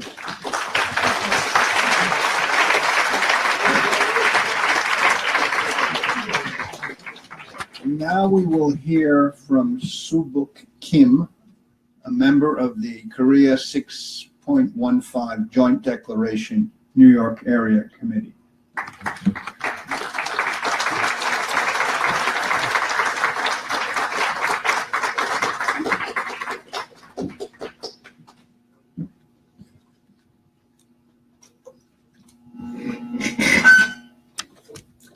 I'm greatly honored this evening being here in front of dignitaries and express my message celebrating October Revolution. I went to Korea school. I went to school in Korea 1950, 1973, and we never knew about October Revolution. We didn't talk about communism, and also my family, very strong, extremely right-wing family, and communism revolution was a taboo. I didn't know much. Still, I don't know much, and I have to study hard to catch up. Korea was ruled by a military dictator, or the American government approved the dictators while I was in Korea. So the situation, very bad. I couldn't learn about Russian history, especially October Revolution. And I came to the United States in 1976 as a salesperson. I started learning some books, and also Korea, middle 1980, they opened up for more freedom. So our Korean printed the Mother, the Russian novel Mother by Maxim Gorky, and that book greatly influenced me. And also, the religion is the opium of the people by Karl Marx. While I was in Korea, I hate that book because that's an anti-Christianism. But when I read the other side, totally opposite. And today, I don't have much knowledge, but I have a great reason to celebrate the revolution together with you. The early 1920s, there were already 200,000 Korean immigrants in Russian territory, the Far Eastern Russia. 1920, that was under Japanese occupation in Korea. From 1910, but already they start 1894, already Japanese military control Korea. So a lot of Korean immigrants moved to Russia with a hope for equality and justice. So the already 200,000 Korean immigrants there, and 1917, and the news spread among oppressed Korean people. That is why I believe they moved to Russia. And Korea share a border with Russia and China. With Russia, I think about 50, 60 kilometers, not too far, but the border, there's a small river. So the Korean people could cross the river and move to Russia very easy. And China, of course, the same.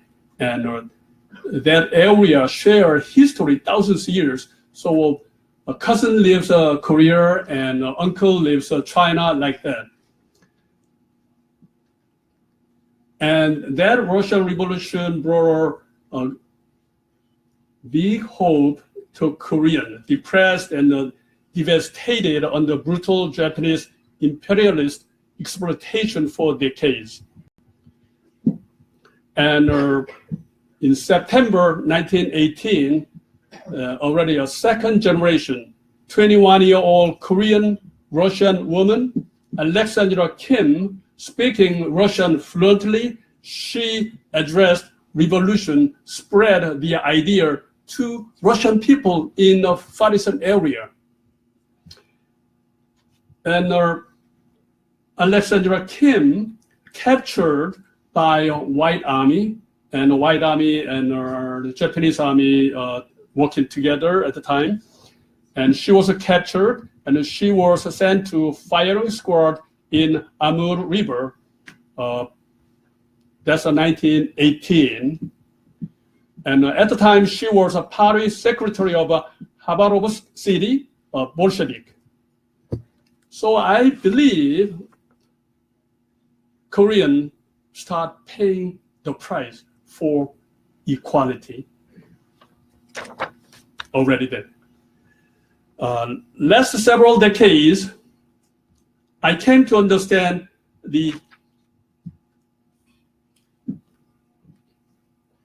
South Korean workers are struggling to break up slavery bondage under neoliberalism, or as their forerunner Soviet comrades achieved 100 years ago. So Korea and China together. North Korea has already developed a very unique, excellent Juche socialism, coexist with the neighbors peacefully as far as they are not threatened. Russian Revolution shows us how individual workers, farmers can create an egalitarian and a justice society with unity. The Russian Revolution opened new hope for Korean and all humankind. This is my big, heartfelt reason celebrating 100th anniversary of a great October Revolution with all of you. Thank you.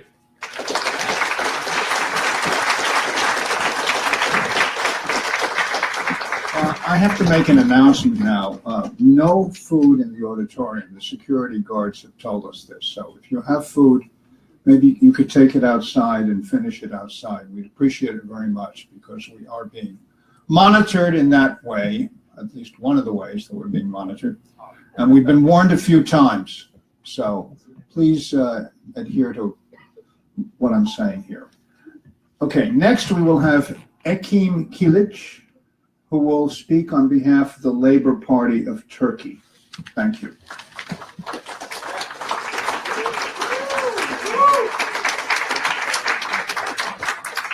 Thank you, comrades. Dear comrades and friends, the Great October Revolution reached its goals 100 years ago in the working class and peoples who rose up with the demand of a new world against capitalist and imperialist exploitation on every corner of the world, under the leadership of Russian workers and the oppressed. The success of the revolution, whether in Europe or around the world, has been regarded as the success of the oppressed, creating hope and excitement. Salvation has come to be an objective and up-to-date target for all the oppressed, rather than a postponed dream to the distant future. It also provided a strong historical evidence for the validation of the revolutionary thesis put forward for the working class itself.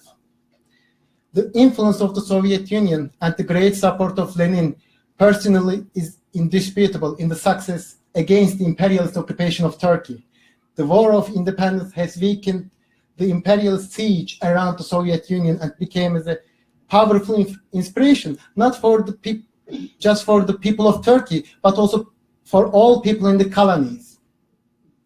The struggle for socialism and against imperial reactionary forces and bourgeois dictatorship in Turkey is carried out through the organized power of the most conscious sections of the working class and elimination of the October Revolution. The October Revolution preserves its importance as a wealth of knowledge and experience to be successful in the 100th anniversary of the revolution of the working class and oppressed peoples. The point is clear. Capitalism is not that strong enough to withstand the consequences of the problems it created, despite all seemingly powerful and widespread influences of capitalist exploitation. Human being needs new October revolutions, and sooner or later they will get it. Long live revolution and socialism. Socialism is not the past, but the future. Comradely greetings, the Labour Party of Turkey.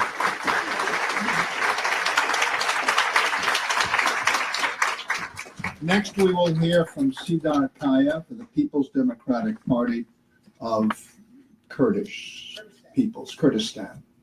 Of Kurdistan, yes.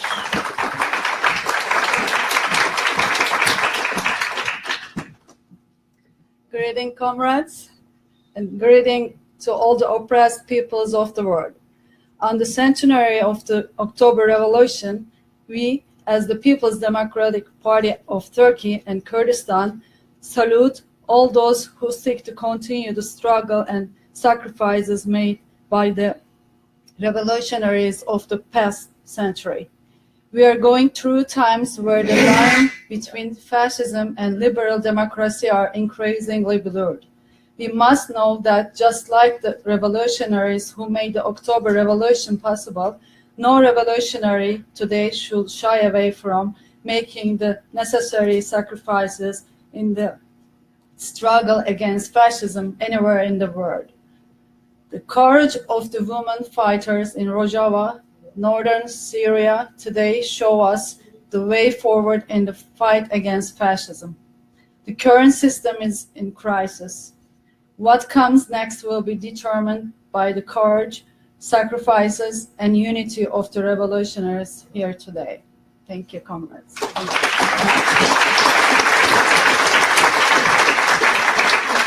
Now we will hear from Ray Lafarge from the Haitian Support Network. Thank you.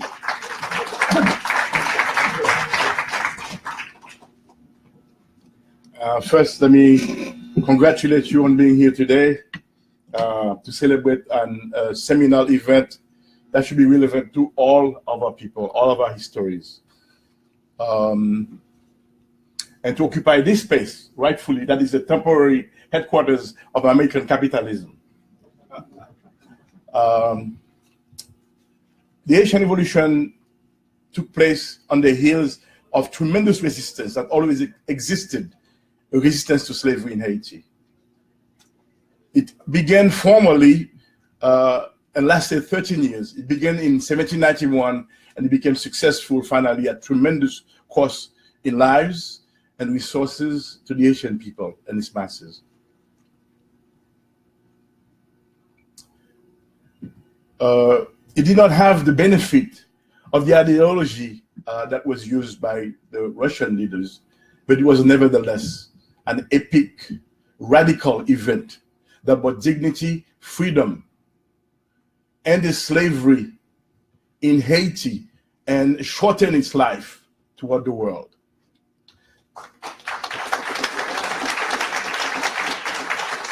In 1804, Haiti was probably the only spot on this earth where any human being fleeing oppression was welcome as a citizen and was offered property.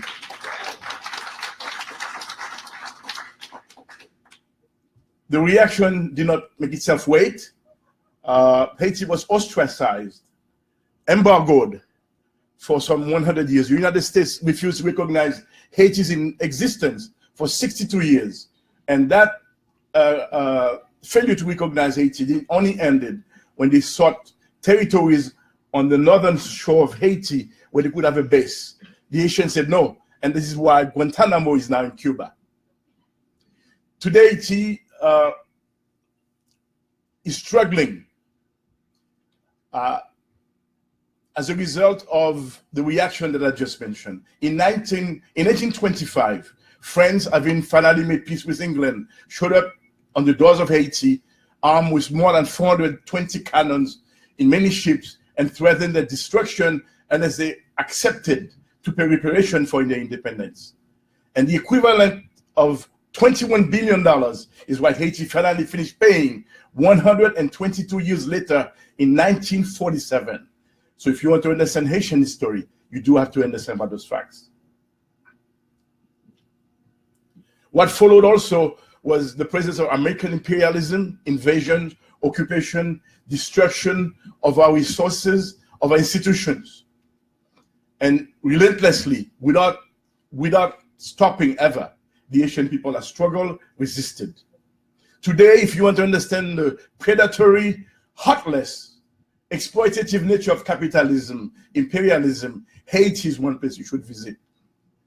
So our challenge today, with that new force that they brought to control us, which is the United Nations troops, MINUSTA, the challenge for progressive and the left in Haiti is to unite, as was said earlier, among progressive, practical, revolutionary programs and lead the Haitian people, which is ready for a new socialist revolution. On that point, on that spirit, I will end with a custom in a country which is today certainly the country that is carrying the ideal of the October Revolution more than any others, Revolutionary Cuba. So I will say, hasta la victoria siempre. Venceremos.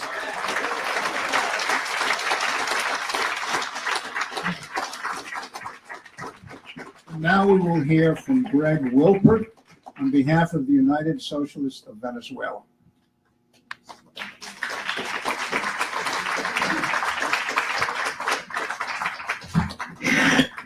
Thank you. Venezuela is actually my adopted hometown or home country ever since Chavez's election, really, in 1998. And I've spent a lot of time there and ended up joining the United Socialist Party of Venezuela. And I've learned during that time just how profound the Russian Revolution was an inspiration, really, for the Bolivarian Revolution in Venezuela. And I just want to highlight a couple of points about this. One of them is, first of all, of course, the idea of organizing a constituent assembly. This was, of course, something that was first promoted by the Bolsheviks and was immediately also one of the main platforms of President Hugo Chavez when he was first elected in 1998. And now, actually, this is coming back again in the form of a new constituent assembly, because the first one was really just a first step towards creating a Bolivarian socialist republic in Venezuela. And now the idea, particularly in a time of crisis, is to refound the republic, to refound Venezuela on socialist principles. And that's why a new constituent assembly was called, and a vote took place a couple weeks ago on July 31st. And they're moving forward with that program. The other thing that is very important to remember about the inspiration of the Russian Revolution is also, of course, the idea of organizing Soviets. Of course, they're not called Soviets in Venezuela. They're called communal councils and communes. And these are really a form of dual power that is currently going on in the Soviet Union. The dual power lasted a relatively short amount of time. In Venezuela, it's still going on. That is, you have the structures of the communal councils and the communes on the one hand, and the other hand, you've got the established state, which in many ways is supporting, of course, the communal council, but sometimes also there's a contention for power between the two. But that's a productive contention, I would say, a productive conflict that is moving the Bolivarian socialist revolution forwards. And then finally, a third parallel, perhaps, which other speakers here have mentioned already, is, of course, the implementation of all human rights, not just the political human rights, but also the social and economic human rights in Venezuela, by expanding education access, healthcare access, to the entire population, and to guaranteeing also, of course, the rights of various minorities in Venezuela. Of course, they're facing at the same time major challenges, which I have to mention. The biggest ones, of course, are the economic challenge that's currently going on right now with massive inflation, in many ways, in many forms induced, with smuggling and scarcity. And then also, of course, and very, very important is the U.S. imperialist intervention in Venezuela, which in recent days has taken the form of financial sanctions that are severely, actually most people don't know this, is really hurting Venezuela very seriously, much more than we realize, because it has made it impossible, or not impossible, but very, very difficult for Venezuela to actually repay its debt. Now everybody's saying, of course, Venezuela shouldn't pay its debt, should default on its debt, but that's easier said than done, because Venezuela depends on its oil revenues, and it has massive assets abroad that could be seized. So it's not something that Venezuela can take lightly. But at the same time, it's continuing to struggle, it's continuing to move forward, and just like Ray LaForest was saying, hasta la victoria siempre, venceremos.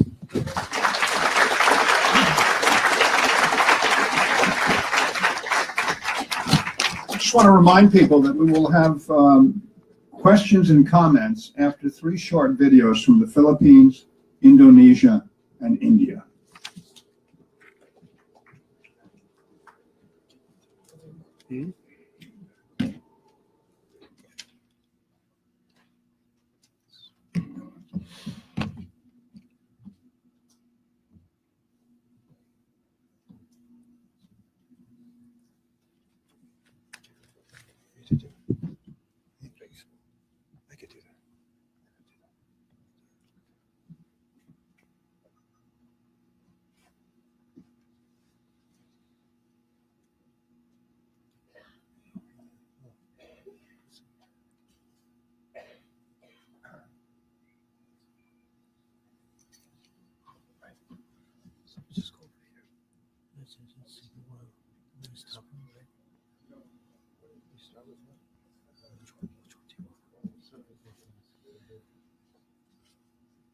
Sarah Raimundo is here.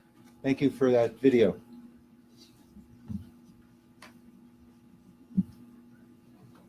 That would be this one, yeah. Where is Sarah? She here?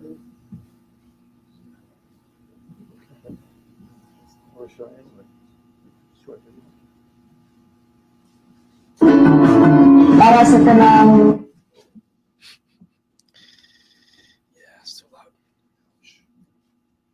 kabatanunan sa tibuok kalibutan sa atrasadong nasod o sa mga abandong nasod usa ka habit para sa atoa nga kung asa kinahanglan nga hintay nga ibagsak ang imperialismo na ang pagpadaog nato mismo sa revolusyon sa Pilipinas usa ka dakong kampo nga sa pangkalibutang pagpigilsot sa batok sa imperialismo.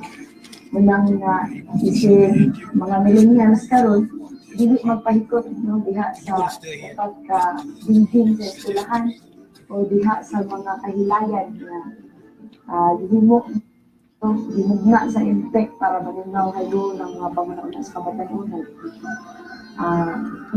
Hindi kawas niya iyang kaugalingon niya. Ug sa mismo mutabang sa pagpanday para mapabarug ang sosyalistang katiliban o mubatok ngadto sa mga sayop ng mga panguna-una sa sulod sa partido.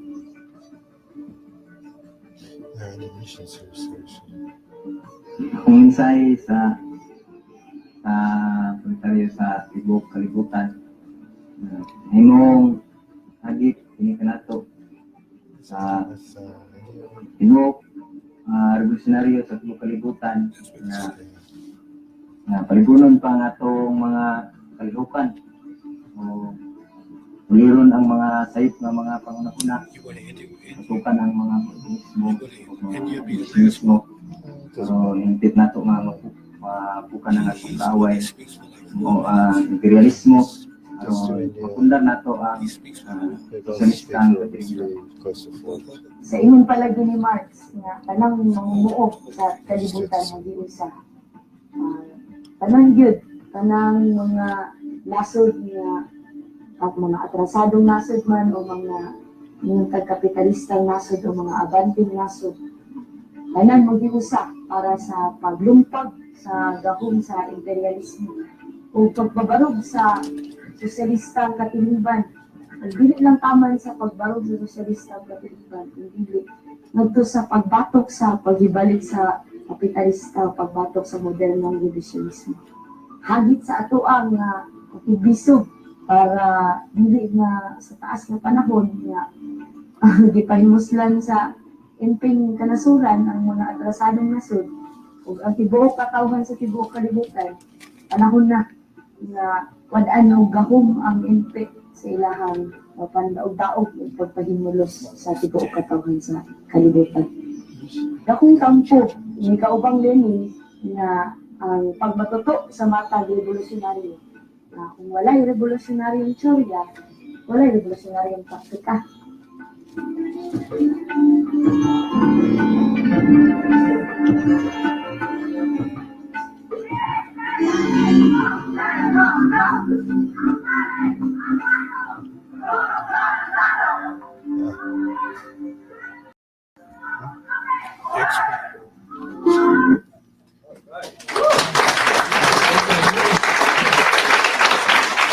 I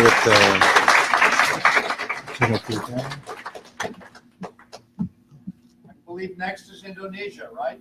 Which is next? Yeah. Okay, since you said, these are all new greetings that were produced, I believe, last week. So if you can say Indonesia, okay. Last week. Is that it? That's it? That's it, yeah. Cohen, are you here? Do we have Indo Progress here? That's it. That's it. Oh, we also have a member of the organization. It's not. Okay. Yeah, Let's go.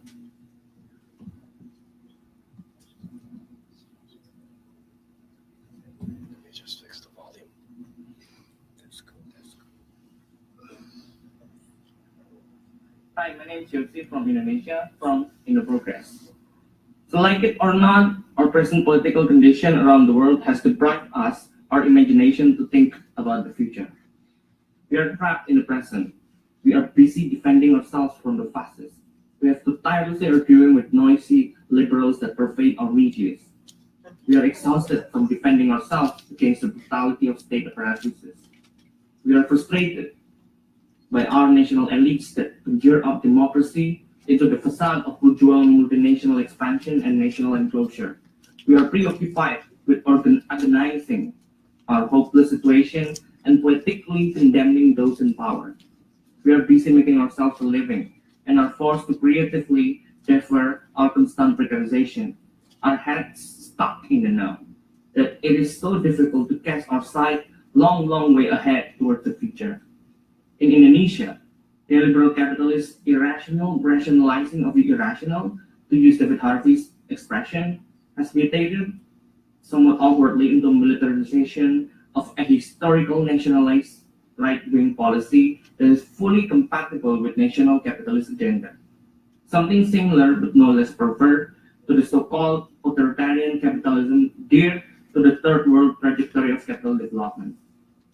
Indonesians are now dragged to participate in the annual and ridiculous hunting down of the inexistent remnants of past communism, of which they do not know. To take a sniff of their ludicrousness, they teach their kids that Marx was the pioneer of capitalist ideology. Indonesians are also being made to love the leaders, promoting dispossessions of the poor, removal of peasants from their land, criminalization of activism, even those who publicly jested that the raped women must have enjoyed it. Yes, true, these things are daunting. However, far more saddening is that we are distracted by the liberals and by the social democrats into waging war, which is not our field. We simply fight for state recognition. We crave for the attention of the elites. We are forced to make unnecessary and oftentimes desperate Faustian deals with the bureaucrats, the big capitalists, and the oligarchs. We are more and more becoming the beautiful souls Marx had so long loathed. Social media is making us more and more thoughtless day after day, paralyzing our mind into thinking and reacting in a bit of real-time timeline update, and depriving our systematic, reflective thinking ability. We are drained emotionally when investing our hope that the state will somehow give the workers and our deceased comrades a better place in the society, which bizarrely forgets completely that this is something that will never become the true objective of state in capitalism. More and more, many of our comrades have fallen prey to the chief universal humanism and melancholic nationalist yearning, let alone the religionizing of the suffering. More and more, it is becoming difficult to separate friends from foes. Thinking about the future is akin to the idea of planned socialism inherent in the making of the Bolshevik Revolution 100 years ago. It reminds us of something most leftists have so far showed distaste for, of something that we are being made incapable of. The primacy of meticulous planning of the proletarian revolution, the importance of carefully organizing our evacuation from capitalist total mediation of our life's existence, the rigorous and thorough dialectical analysis of our present condition. But above all this, the Bolshevik Revolution relentlessly reminds us of what had once been possible for workers of the world. So comrades, let us not waste this momentum to repeat, to retry, and to win again, and this time, permanently, in solidarity.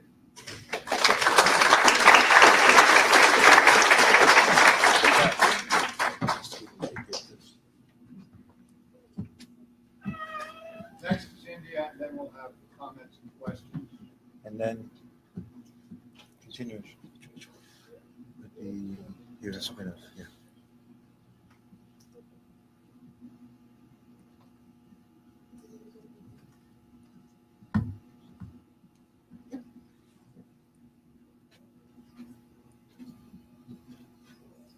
Hello, comrades. I'm Abhinav from Bibul Mazdoor Dasta, India.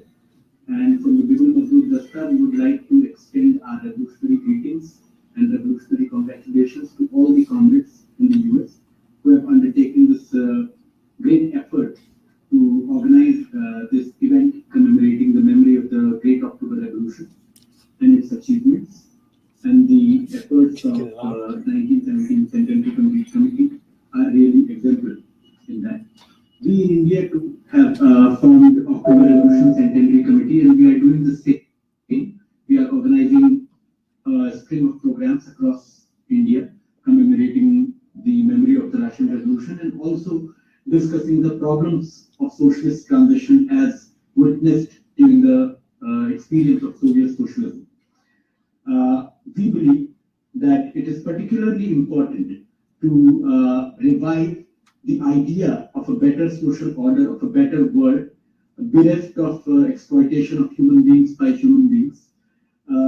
That was especially the idea represented by the great Soviet experiment and great Soviet experiment of socialism.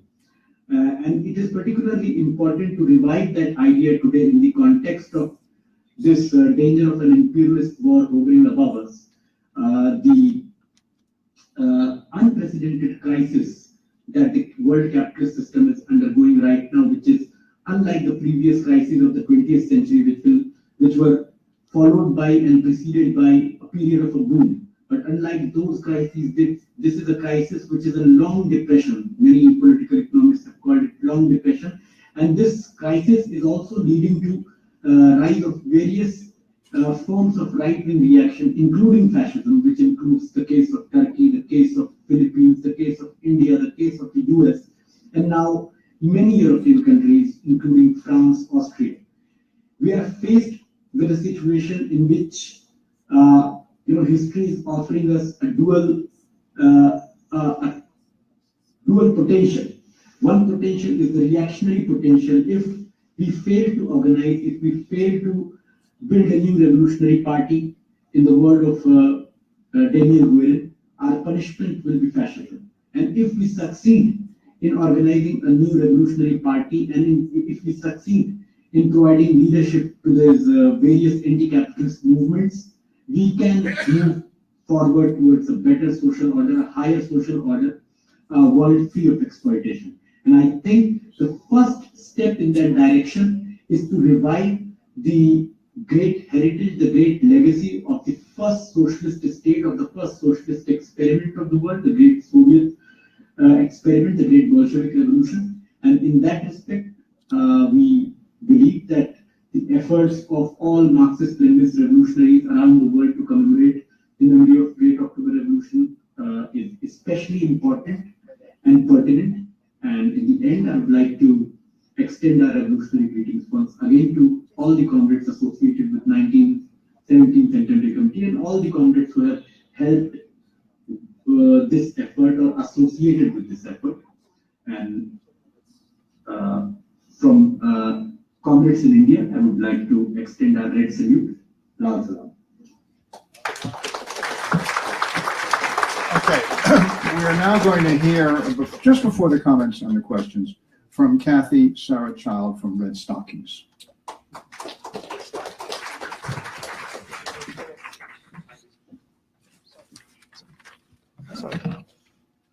Good evening, friends. Thank you to the, oops. Thank you to the Centenary Committee for all the work and courage of organizing this gathering and for inviting the participation of Red Stockings of the Women's Liberation Movement, the organization I'm representing. I don't know how many of you on this 100th anniversary of the Bolshevik Revolution are here to celebrate it for the first time after all these years.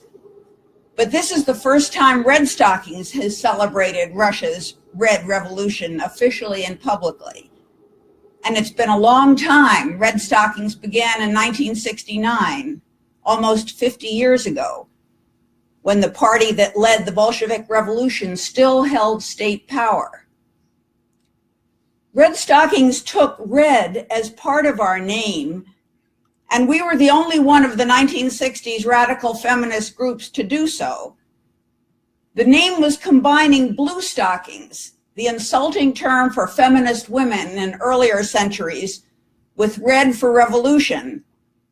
It was the spirit of defiance. It was defiantly doing a little bit to rehabilitate two stigmas at once, blue stockings and red. But still, this was a far cry from celebrating the Bolshevik Revolution. Was the red for revolution that Red Stockings was celebrating communism? Was it socialism? We were cagey about that, non-aligned, you might say. Except for using the word red, we pretty much stayed out of that fight. And it took a long time to have enough of a sense of understanding of all that to begin to be able to break it down. We focused instead on issues more specifically related to organizing women for struggle against male supremacy. In its many forms, struggling for the full liberation of oppressed women. By the time the backlash against feminism in the United States was gathering strength, speaking personally, I had already begun feeling that Red Stockings and all radical feminists had been hugely underappreciative of the enormity of the advances the Bolshevik Revolution had helped usher in for Russian women.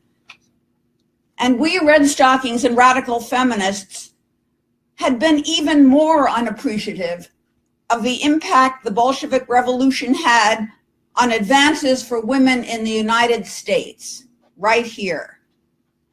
We'd been insufficiently inappreciative of our own debt to this revolution. Just to mention two examples, as has been already mentioned, the revolutionary ferment in Russia in the year 1917 won for Russian women the right to vote on equal terms with men that year. But the Bolshevik Revolution in the United States had an even more impact, had also had impact on winning suffrage in the United States, because not until just after November 7th, 100 years ago, President Wilson suddenly changed his mind and came out for the first time for the suffrage amendment that was circulating in Congress. Okay, in the program, we talk about the impact of the Bolshevik Revolution on abortion rights and contraception. Just skipping down, so little can be said. I think what we can do, the main takeaway is that there is a lot to learn and it's never too late. And all the movements that have made similar mistakes in this country of not being sufficiently appreciative of our debt to the Bolshevik Revolution can use these lessons to make some leaps forward again and stop the motion backwards.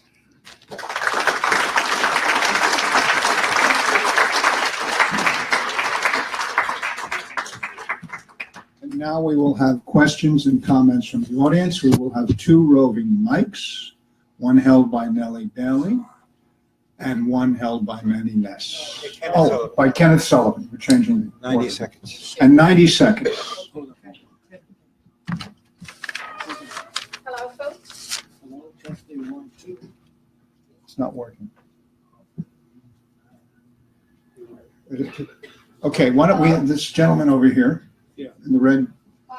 Well, why don't we just say a couple of things about civility and the rules again. I think if you could repeat that as we discussed earlier, please.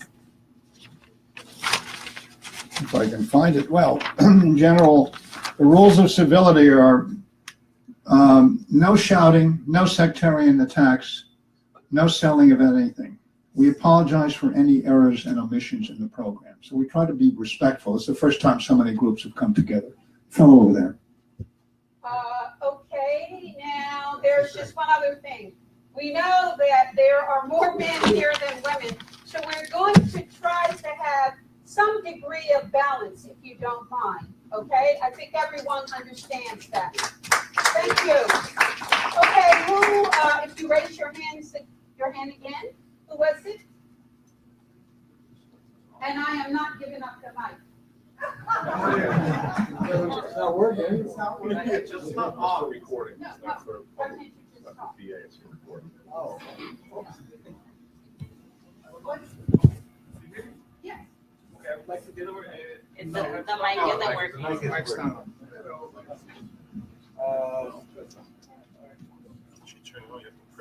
The mic isn't working. Can you tell us what's happening here? I can't talk with electric. Yeah. Is this for the VA or is it for the recording? Yeah, that's what I did. Okay, I think that's what it was.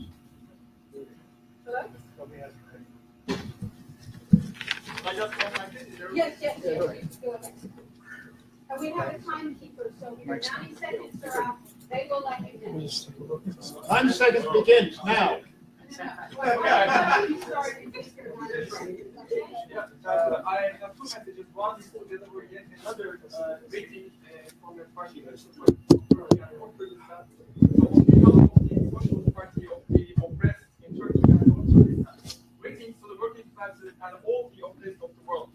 On the occasion of the centenary of the Great October Revolution, the task of the communists of the world is not merely to commemorate the historical moment. Rather, in the midst of this existential crisis of capitalism, it is our task to facilitate the emergence of new Octobers. We must raise our internationalist spirit higher. We must direct all forces of the revolutionary movement, conscious of the aim of seizing the very heart of political power by any means necessary. From Stalingrad to Kobani, from Madrid to Raqqa, greetings to all revolutionary fighters of the world.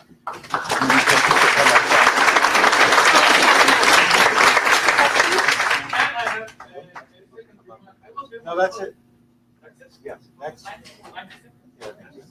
Yeah, that's it. Okay, Okay, we're going to go to the other side of the room. Maybe people could come up since the mics aren't working. Does that make sense? It's supposed to be 90 seconds. Yeah. Who would like to speak? Okay. This is working. I think Oh, we're supposed to go to that side of the room. I got it. All right, who's speaking? All in the back. If you want to speak, come out to the aisles. Testing? Okay. Is it working? Are the microphones working or not? No, they should speak. That's working. Hi, so I have just two questions here.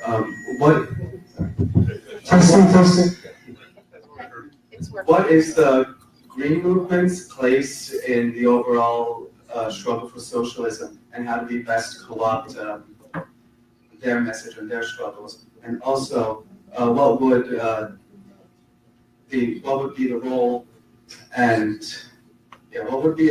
of trans women and trans people and non-binary people in the feminist movement? Thank you very much. May I ask, are you directing that question to a specific panelist? Sorry, the last question I'm directing to the Red Stockings. Okay. The one about trans women. Not now. I think We're gonna that's take what it at we're the going end. to Take do. it We're going to take it at the Questions or end. comments? Can you turn this down? No, you got to hold it further away from you. Okay. Okay, we're on. Okay, we're on this side. Let's start here with you, sir. Hello, I'm Leonard Zorfis from the American Party of Labor, and on behalf of our party, we would like to extend our greatest gratitudes to all those here to celebrate the Great Bolshevik October Revolution and to the 1917 Centenary Committee for making the celebration of such a wonderful occasion possible. Today, let us wholeheartedly celebrate in honor of those great human beings who risked everything for a better world against the capitalist imperialists 100 years ago. But let us know that in order to honor the heroic Bolsheviks of the past, we must celebrate not just their deeds, but by using this occasion to make a commitment to Bolshevism, to Bolshevize ourselves and our ranks. We will indeed celebrate tonight in honor of the great Bolshevik Revolution of 1917 and the triumph of Marxism-Leninism against the imperialists. But let us understand that the great Bolshevik Revolution will be truly celebrated when we defeat the global imperialists who fester on the workers' lands, when the dictatorship of the proletariat is established on a grand scale, when the expropriators have been expropriated. The Bolshevik struggle is our struggle, and their mammoth victory invigorates our future victory. Let us celebrate and let us move forward. Forwards towards the defeat of capitalism, forwards towards socialism, and forwards towards victory. The gentleman over here was the first one with his hand up at the beginning, so let's give the mic to him. Yeah, we have to. Right there. Yes.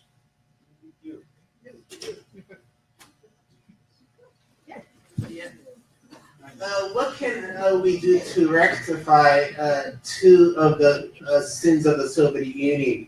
One is the Nakba. The Soviet Union voted for the racist apartheid supremacist state of Israel. No, we're still suffering. Palestinians are suffering from that, and the world from that today. And 5 years later, Nikita Khrushchev illegally gave Crimea over to the Ukraine. And you don't know what that bastard Gingrich said the Palestinians are invented people? Well, Zionism, the Israelis are invented people, and Ukraine is also an invented country. Ukraine is Russia. It should always be a part of Russia and free Palestine from the river to the sea. That was a sin. The Soviet Union bullet prison was more effective than the U.S. 5 countries. It was at least 5 countries. And we're still living with that catastrophe Nakba today. So if there's a question in there, do you want to direct that to a particular panelist? Yeah, so how can we rectify the sin? But to whom do you wish? I don't know, I guess. To anyone who wishes to respond. Brian Becker. Okay. Brian Becker. It's directed toward Brian Becker.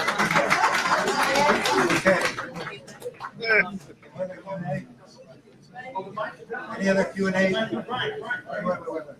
I thought you said he was going to go after. I didn't volunteer for this. That means all the questions are up. The truth is, of course, at the founding of the state of Israel, the Soviet government was the first country internationally to recognize the state of Israel after the declaration of independence by the Zionist regime. What was the thinking of the Soviet government at the time? I think others may want to comment on that.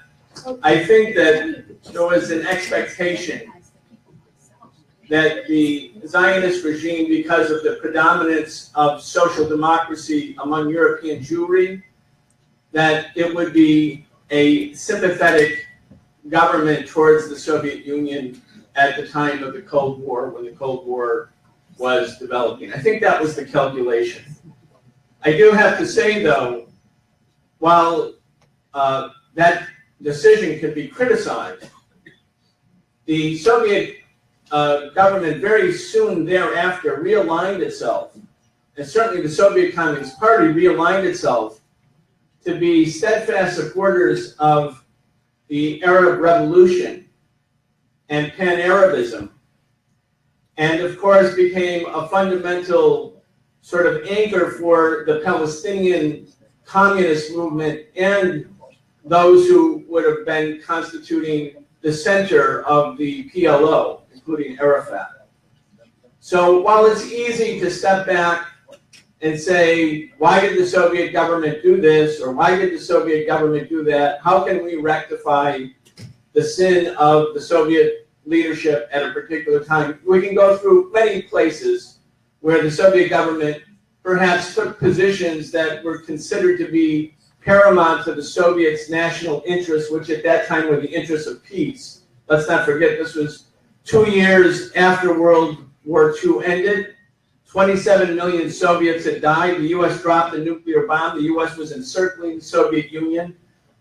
Clearly, the Soviet government's policy was not of promoting world revolution per se at that moment. It was pursuing a policy of peace, and perhaps made many compromises and decisions that we can say later might not have been good decisions. The Palestinian Marxist movement, by the way, while it certainly would not have agreed with that decision, looked at the Soviet Union as being part of the struggle for Palestinian liberation. And so anyone who tries to take that decision in 1947 out of a broader historical context, I think is doing a great injustice to Soviet policy and the alignment of the Soviet government. In terms of Ukraine, I'm not qualified to speak. I don't think we want to take the position, certainly, that Ukraine does not exist as a national entity. Of course, Ukraine is a divided country. Anyone who knows anything knows there's East Ukraine, there's West Ukraine. Ukraine itself is a consequence of international relations, which is true about almost all states. Certainly the states in Eastern and Central Europe, not to mention the states in the colonized world. So I think we can condemn the current Ukrainian reactionary coup government. We can condemn them, and we can condemn U.S. imperialism in the EU for meddling in and trying to do what they did do to Ukraine. But I don't think we need to now say somehow that Ukraine does not exist. I think that would be a silly position, and I certainly don't think it's one that people in the United States should be arrogant enough to assume. I think that would be for the people of the area. Thank you. Okay, we have additional comments from Sarah Flounders. Oh, you wanted to address something else? So the question was directed to Kathy Sarachild, or Red Stockings. Is she here? Do you want to take that? No, maybe we'll wait till answering at the end. Well, I thought that was the original format, but I did not break that format. Are there other questions that we can take? This is a commentary. There have been excellent examples and analysis of the world situation in the Soviet Union, but nobody has spoken about the people themselves who built the Soviet Union and engaged in the war against fascism. Let me introduce you to two young Komsomol people, Zoya and Shura Kozmingenskaya.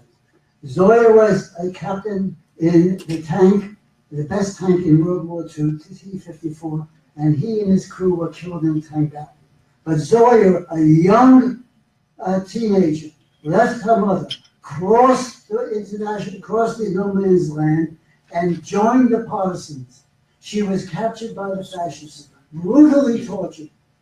and then while alive, she was put into an ice-cold river during the middle of the winter and then hung. These are the people who made the Soviet Union what it is, what it was.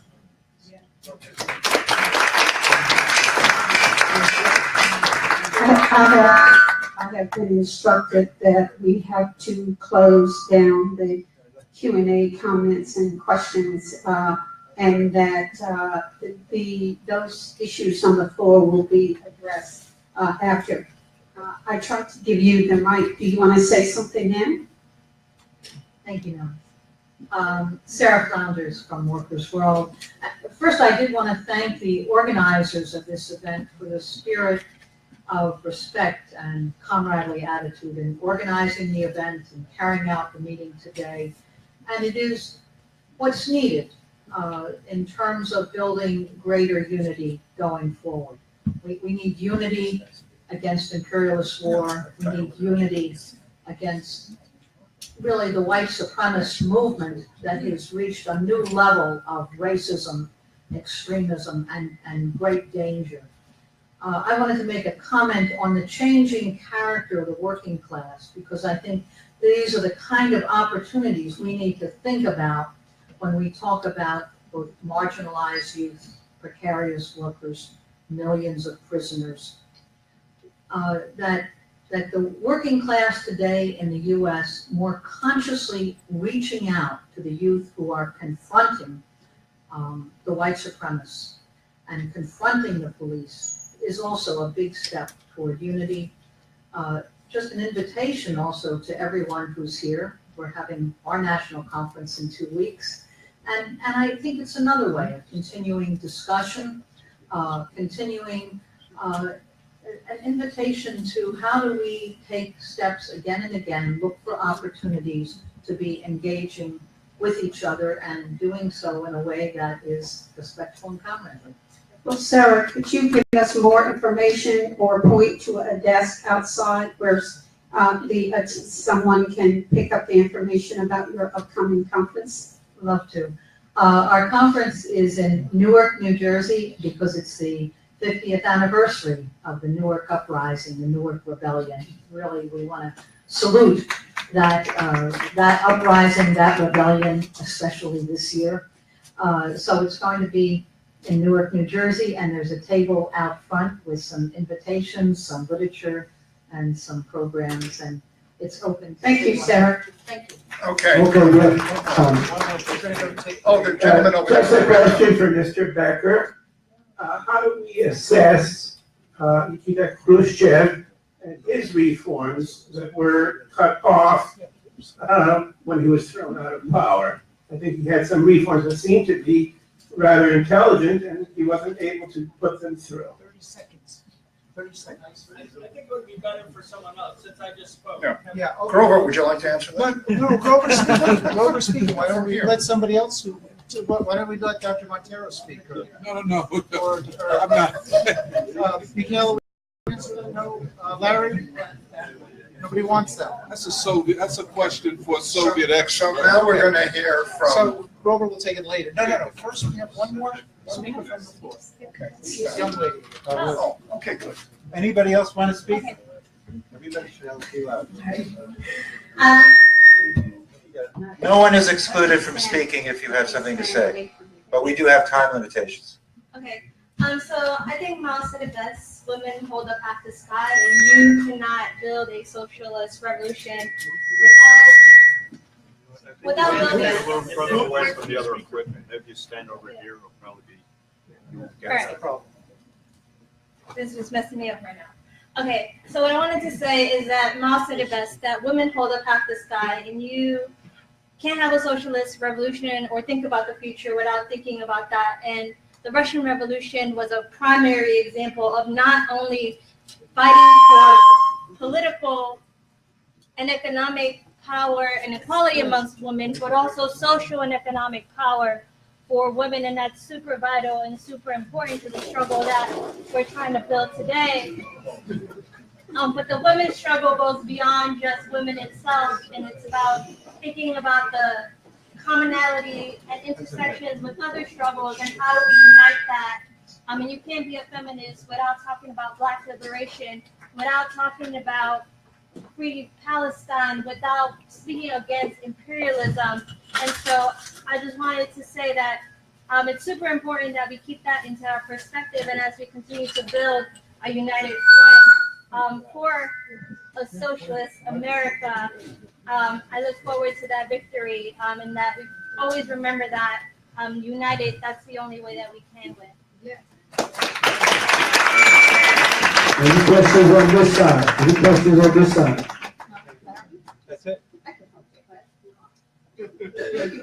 I just wanted to respond to the Khrushchev question. I didn't get the full gist of it, but this is what it made me think of. There are probably people in this room that believe that the Soviet Union did not end in 1992, but ended when Khrushchev assumed power. And that's an interesting discussion. But my point is this: no matter whether you think it ended in 1992 or in 1954 or 5, we can argue about that. It's an interesting argument. But at this point, that should not be the basis for not unifying for what we need to do for the future.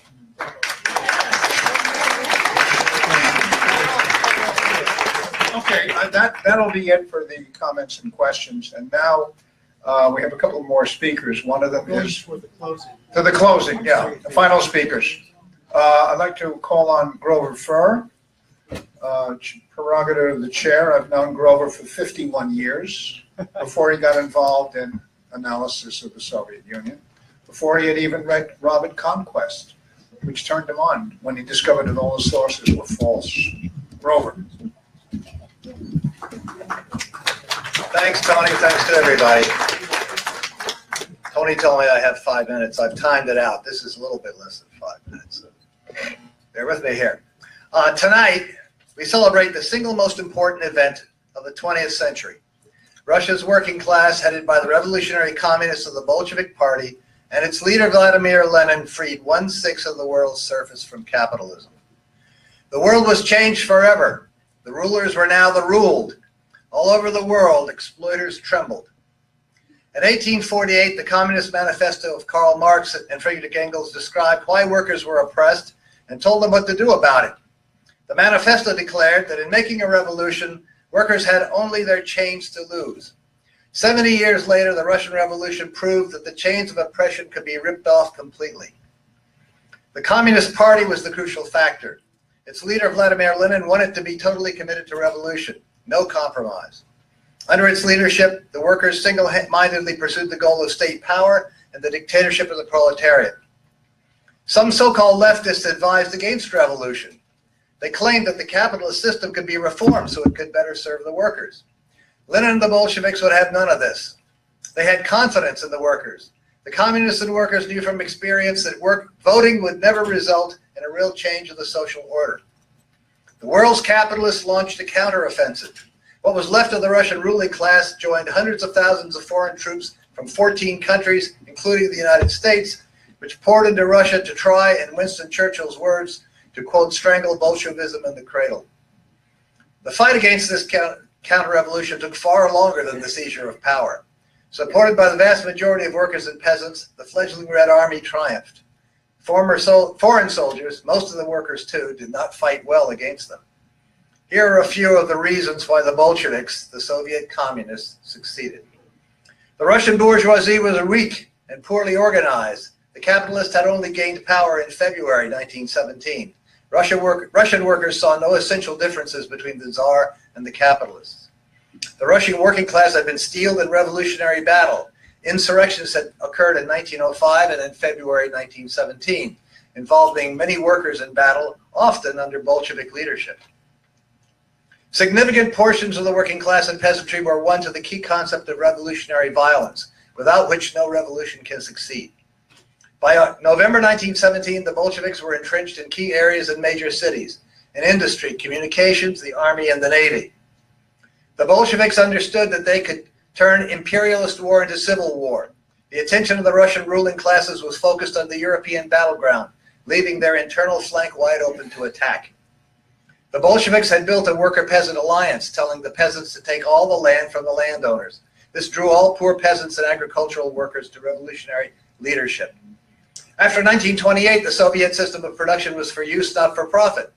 In the 1930s, when the entire capitalist world sank into depression, the Soviet Union was building a new society without unemployment and hunger. The Soviet Union fought against racism and sexism. The battle against racism was particularly significant. Paul Robeson said about his trips to the Soviet Union, "He felt like a human being for the first time since I grew up." In 1941, the capitalists again tried to destroy the revolution. Hitler, using all of Europe's resources and the largest military machine ever assembled, invaded the Soviet Union. Hitler's prediction of capturing Moscow in 6 weeks went up in smoke. All this was accomplished under the leadership of Joseph Stalin. No wonder he is reviled to this day by world capitalism. Now, with the partial opening of the former Soviet and Trotsky archives, we can prove that all of the allegations of crimes by Stalin related by pro-capitalist and Trotskyist pseudo-historians are false without exception. The Bolsheviks were pioneers, the first ones to try to build socialism and communism. It was inevitable that they would make many mistakes and suffer from many political weaknesses. These ultimately led to the return of capitalism in the Soviet Union. Today, no country is led by revolutionary communists, but this is a temporary historical setback. We know that every dark night has its end. Capitalist exploitation and inhumanity inevitably leads workers to fight back. The Soviet experience is a rich textbook of lessons for future revolutionaries to learn from. Today, we celebrate their incredible achievements. And it all began, comrades, it all began 100 years ago tonight. If you listen carefully, you can hear a voice coming to us from this night in 1917. Listen, it's saying, Tovarishchi, comrades, finish the job. Finish the job. Thank you. Just a couple of more short addresses before we sing the Internationale in closing. And cake, celebrating the reception in the kitchen. From Vijoy, Bryant. No? Oh, we're handing out the words. Okay, in case you forgot. Vijoy is a member of Gabriela USA, a member organization of Bion USA.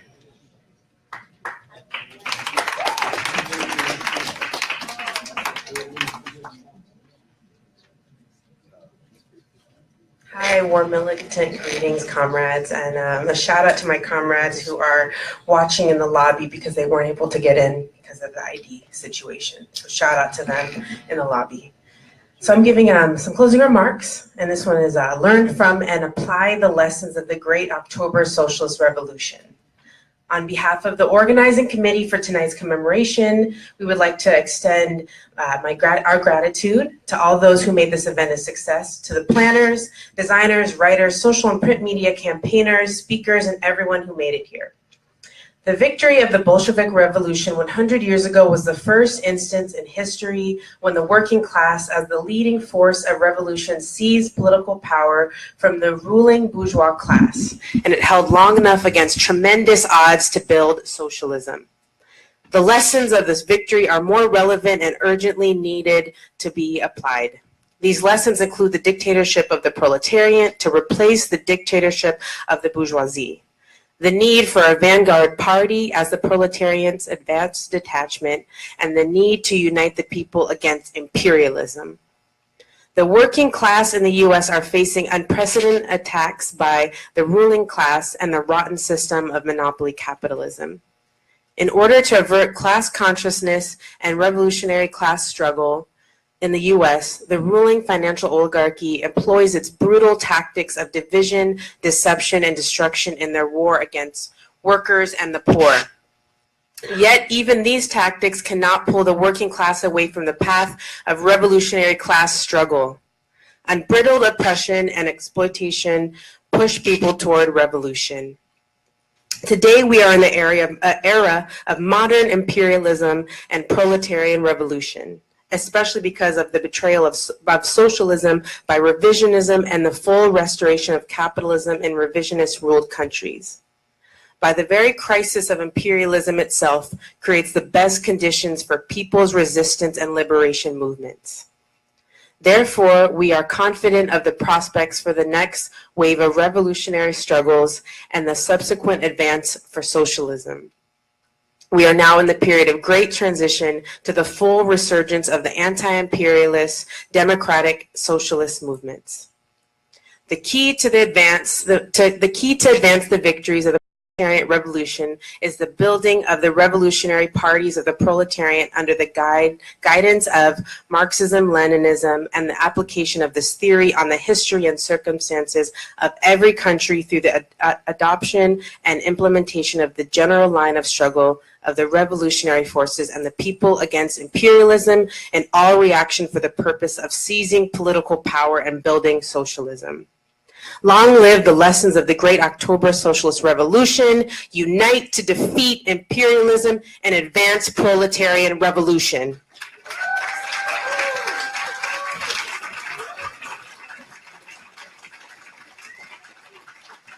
Now, before the Internationale, we'll hear from Manny Ness, whose Journal of Labor and Society, he's a founding member and he's the co-editor.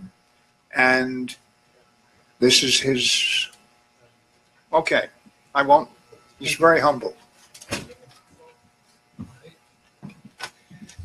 I'd like to tell people here that I hope you stay because there's going to be a reception afterward where we're going to be celebrating the Centenary, and there's cake for everyone, I hope. And so I hope people stay and, with respect to these festivities. I was asked to give final comments, so I'll do so. Before doing so, I'd like to thank the 1917 Centenary Committee. It represents about 30 people who helped organize it from every one of these groups. And so I think everyone perhaps can stand up that is still here who are part of that 1917 Centenary Committee.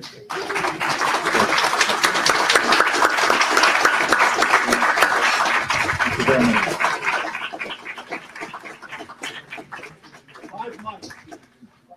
As many pointed out, a lot of points have been said, and I guess I haven't timed out my speech, so I have a few comments.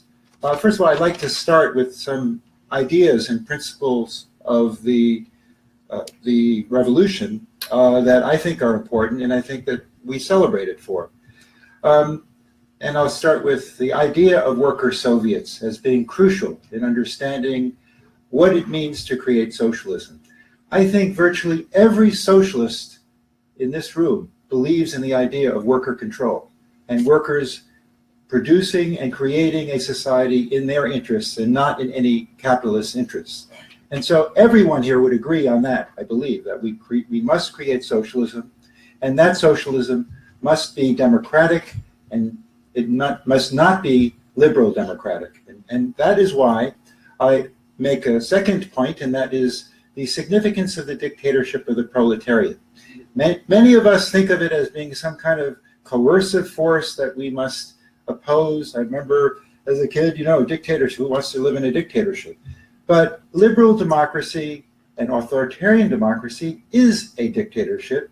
Those of us that have read the works of classical Marxists as well as contemporary Marxists recognize that we live in the dictatorship of the bourgeoisie and that we must fight against that bourgeoisie continuously to ensure that we create a socialist state. So once this fledgling socialist state that was created, precisely 100 years ago, immediately they faced tremendous opposition from 12 world imperialist powers, including the United States. And we in the United States must ensure that that does not happen when the next revolution takes place, and it most certainly will. Many of you may know that I'm an optimist, and I think many of you here, that's why we're here, and that I don't think that we've seen the last revolution. In fact, we will see it again, and that makes me extremely optimistic, happy for the future. And that is a very important point. So the dictatorship of the proletariat, which I could go on, I think my time might be limited, is a very important principle. And along with that, and I know this is kind of contradictory in this moment of unity, that I do think we need a vanguard party. But I'll just stop there. Okay, finally, I'll just talk about the importance of anti-imperialism very briefly, and that along those lines, I would say that it is fundamental to establish what we mean by the representation of state power. I would argue that the nature and location of state power has not appreciably changed over the last 100 years, if it's understood through the imperialism of hierarchical systems of states dominated by the imperial core. The former colonial powers continue to dominate the world through international relations established upon superior force and economic dependency. However, state power does not vary over time and place, principally according to the dynamic between the political exigencies of class struggle and the economic priorities of its propagandists. A revolutionary stance must first and foremost appear as a political movement that reproduces a revolutionary stance must first and foremost appear as a political moment that repudiates the existing bourgeois political system and categorically distinguishes the former exploited workers of the South from those struggling in the North. A working class and anti-imperialist party formed dedicated to the overthrow of capitalism and in opposition to U.S. and Western and other hegemonic modern powers is indispensable. Social democratic praise for the development of civil liberties and human rights in the West is highly insensitive to cultural differences and relevant only to the privileged and a thin layer of the oppressed. We have no examples of successes on the left in the West that could be sustained for more than a short period of time without a counterattack from capital. And I hope in some respects that answers the question about sexuality and other kinds of differences, that within a liberal bourgeois state, these kinds of rights cannot necessarily be achieved. They will only be marginal and only for a specific period of time. Taking state power is only relevant if seized by socialists, and that must be throughout the world, hopefully in some states, as we'll see in the future. And here is something where I think is somewhat positive for some of you. I do believe in something like the Soviet Union, that we must create a state like the Soviet Union anywhere in the world. In the early 21st century, most states can be turned into failed states if opposed by capital. Thus, we need to reimagine taking state power on a much wider level. The axiom of the Cold War era that imperialist wars were to be fought over the spoils of the Third World is more prescient today than ever before. Class struggles are expanding in the global South. My time is up. Victory to the socialist revolution, and thank you for everybody coming. And we will have Tony have the final remarks.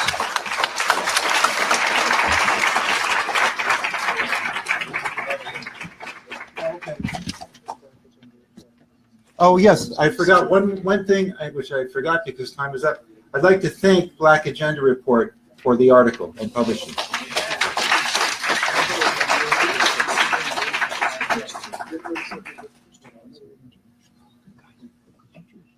Okay. Certainly, I just want to take 30 seconds to say that Russia and China would not be the powers today because they, should I say, they capitalized on the Soviet energy promoted by this most important historical event of the 20th century, the Bolshevik Revolution. And we wouldn't have the situation we have today. They're pushing for a multipolar world, whereas the Anglo-Saxon banking establishment is still interested in unilateralism. With that being said, Angelo is going to lead us in the first two stanzas of the Internationale.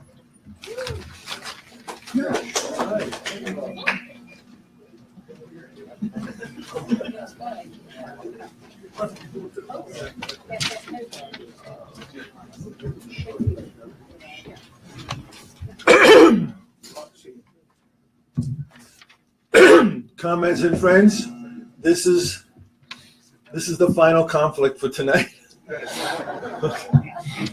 Just the first two stanzas, and let's give it our passion that we have in us for our anthem.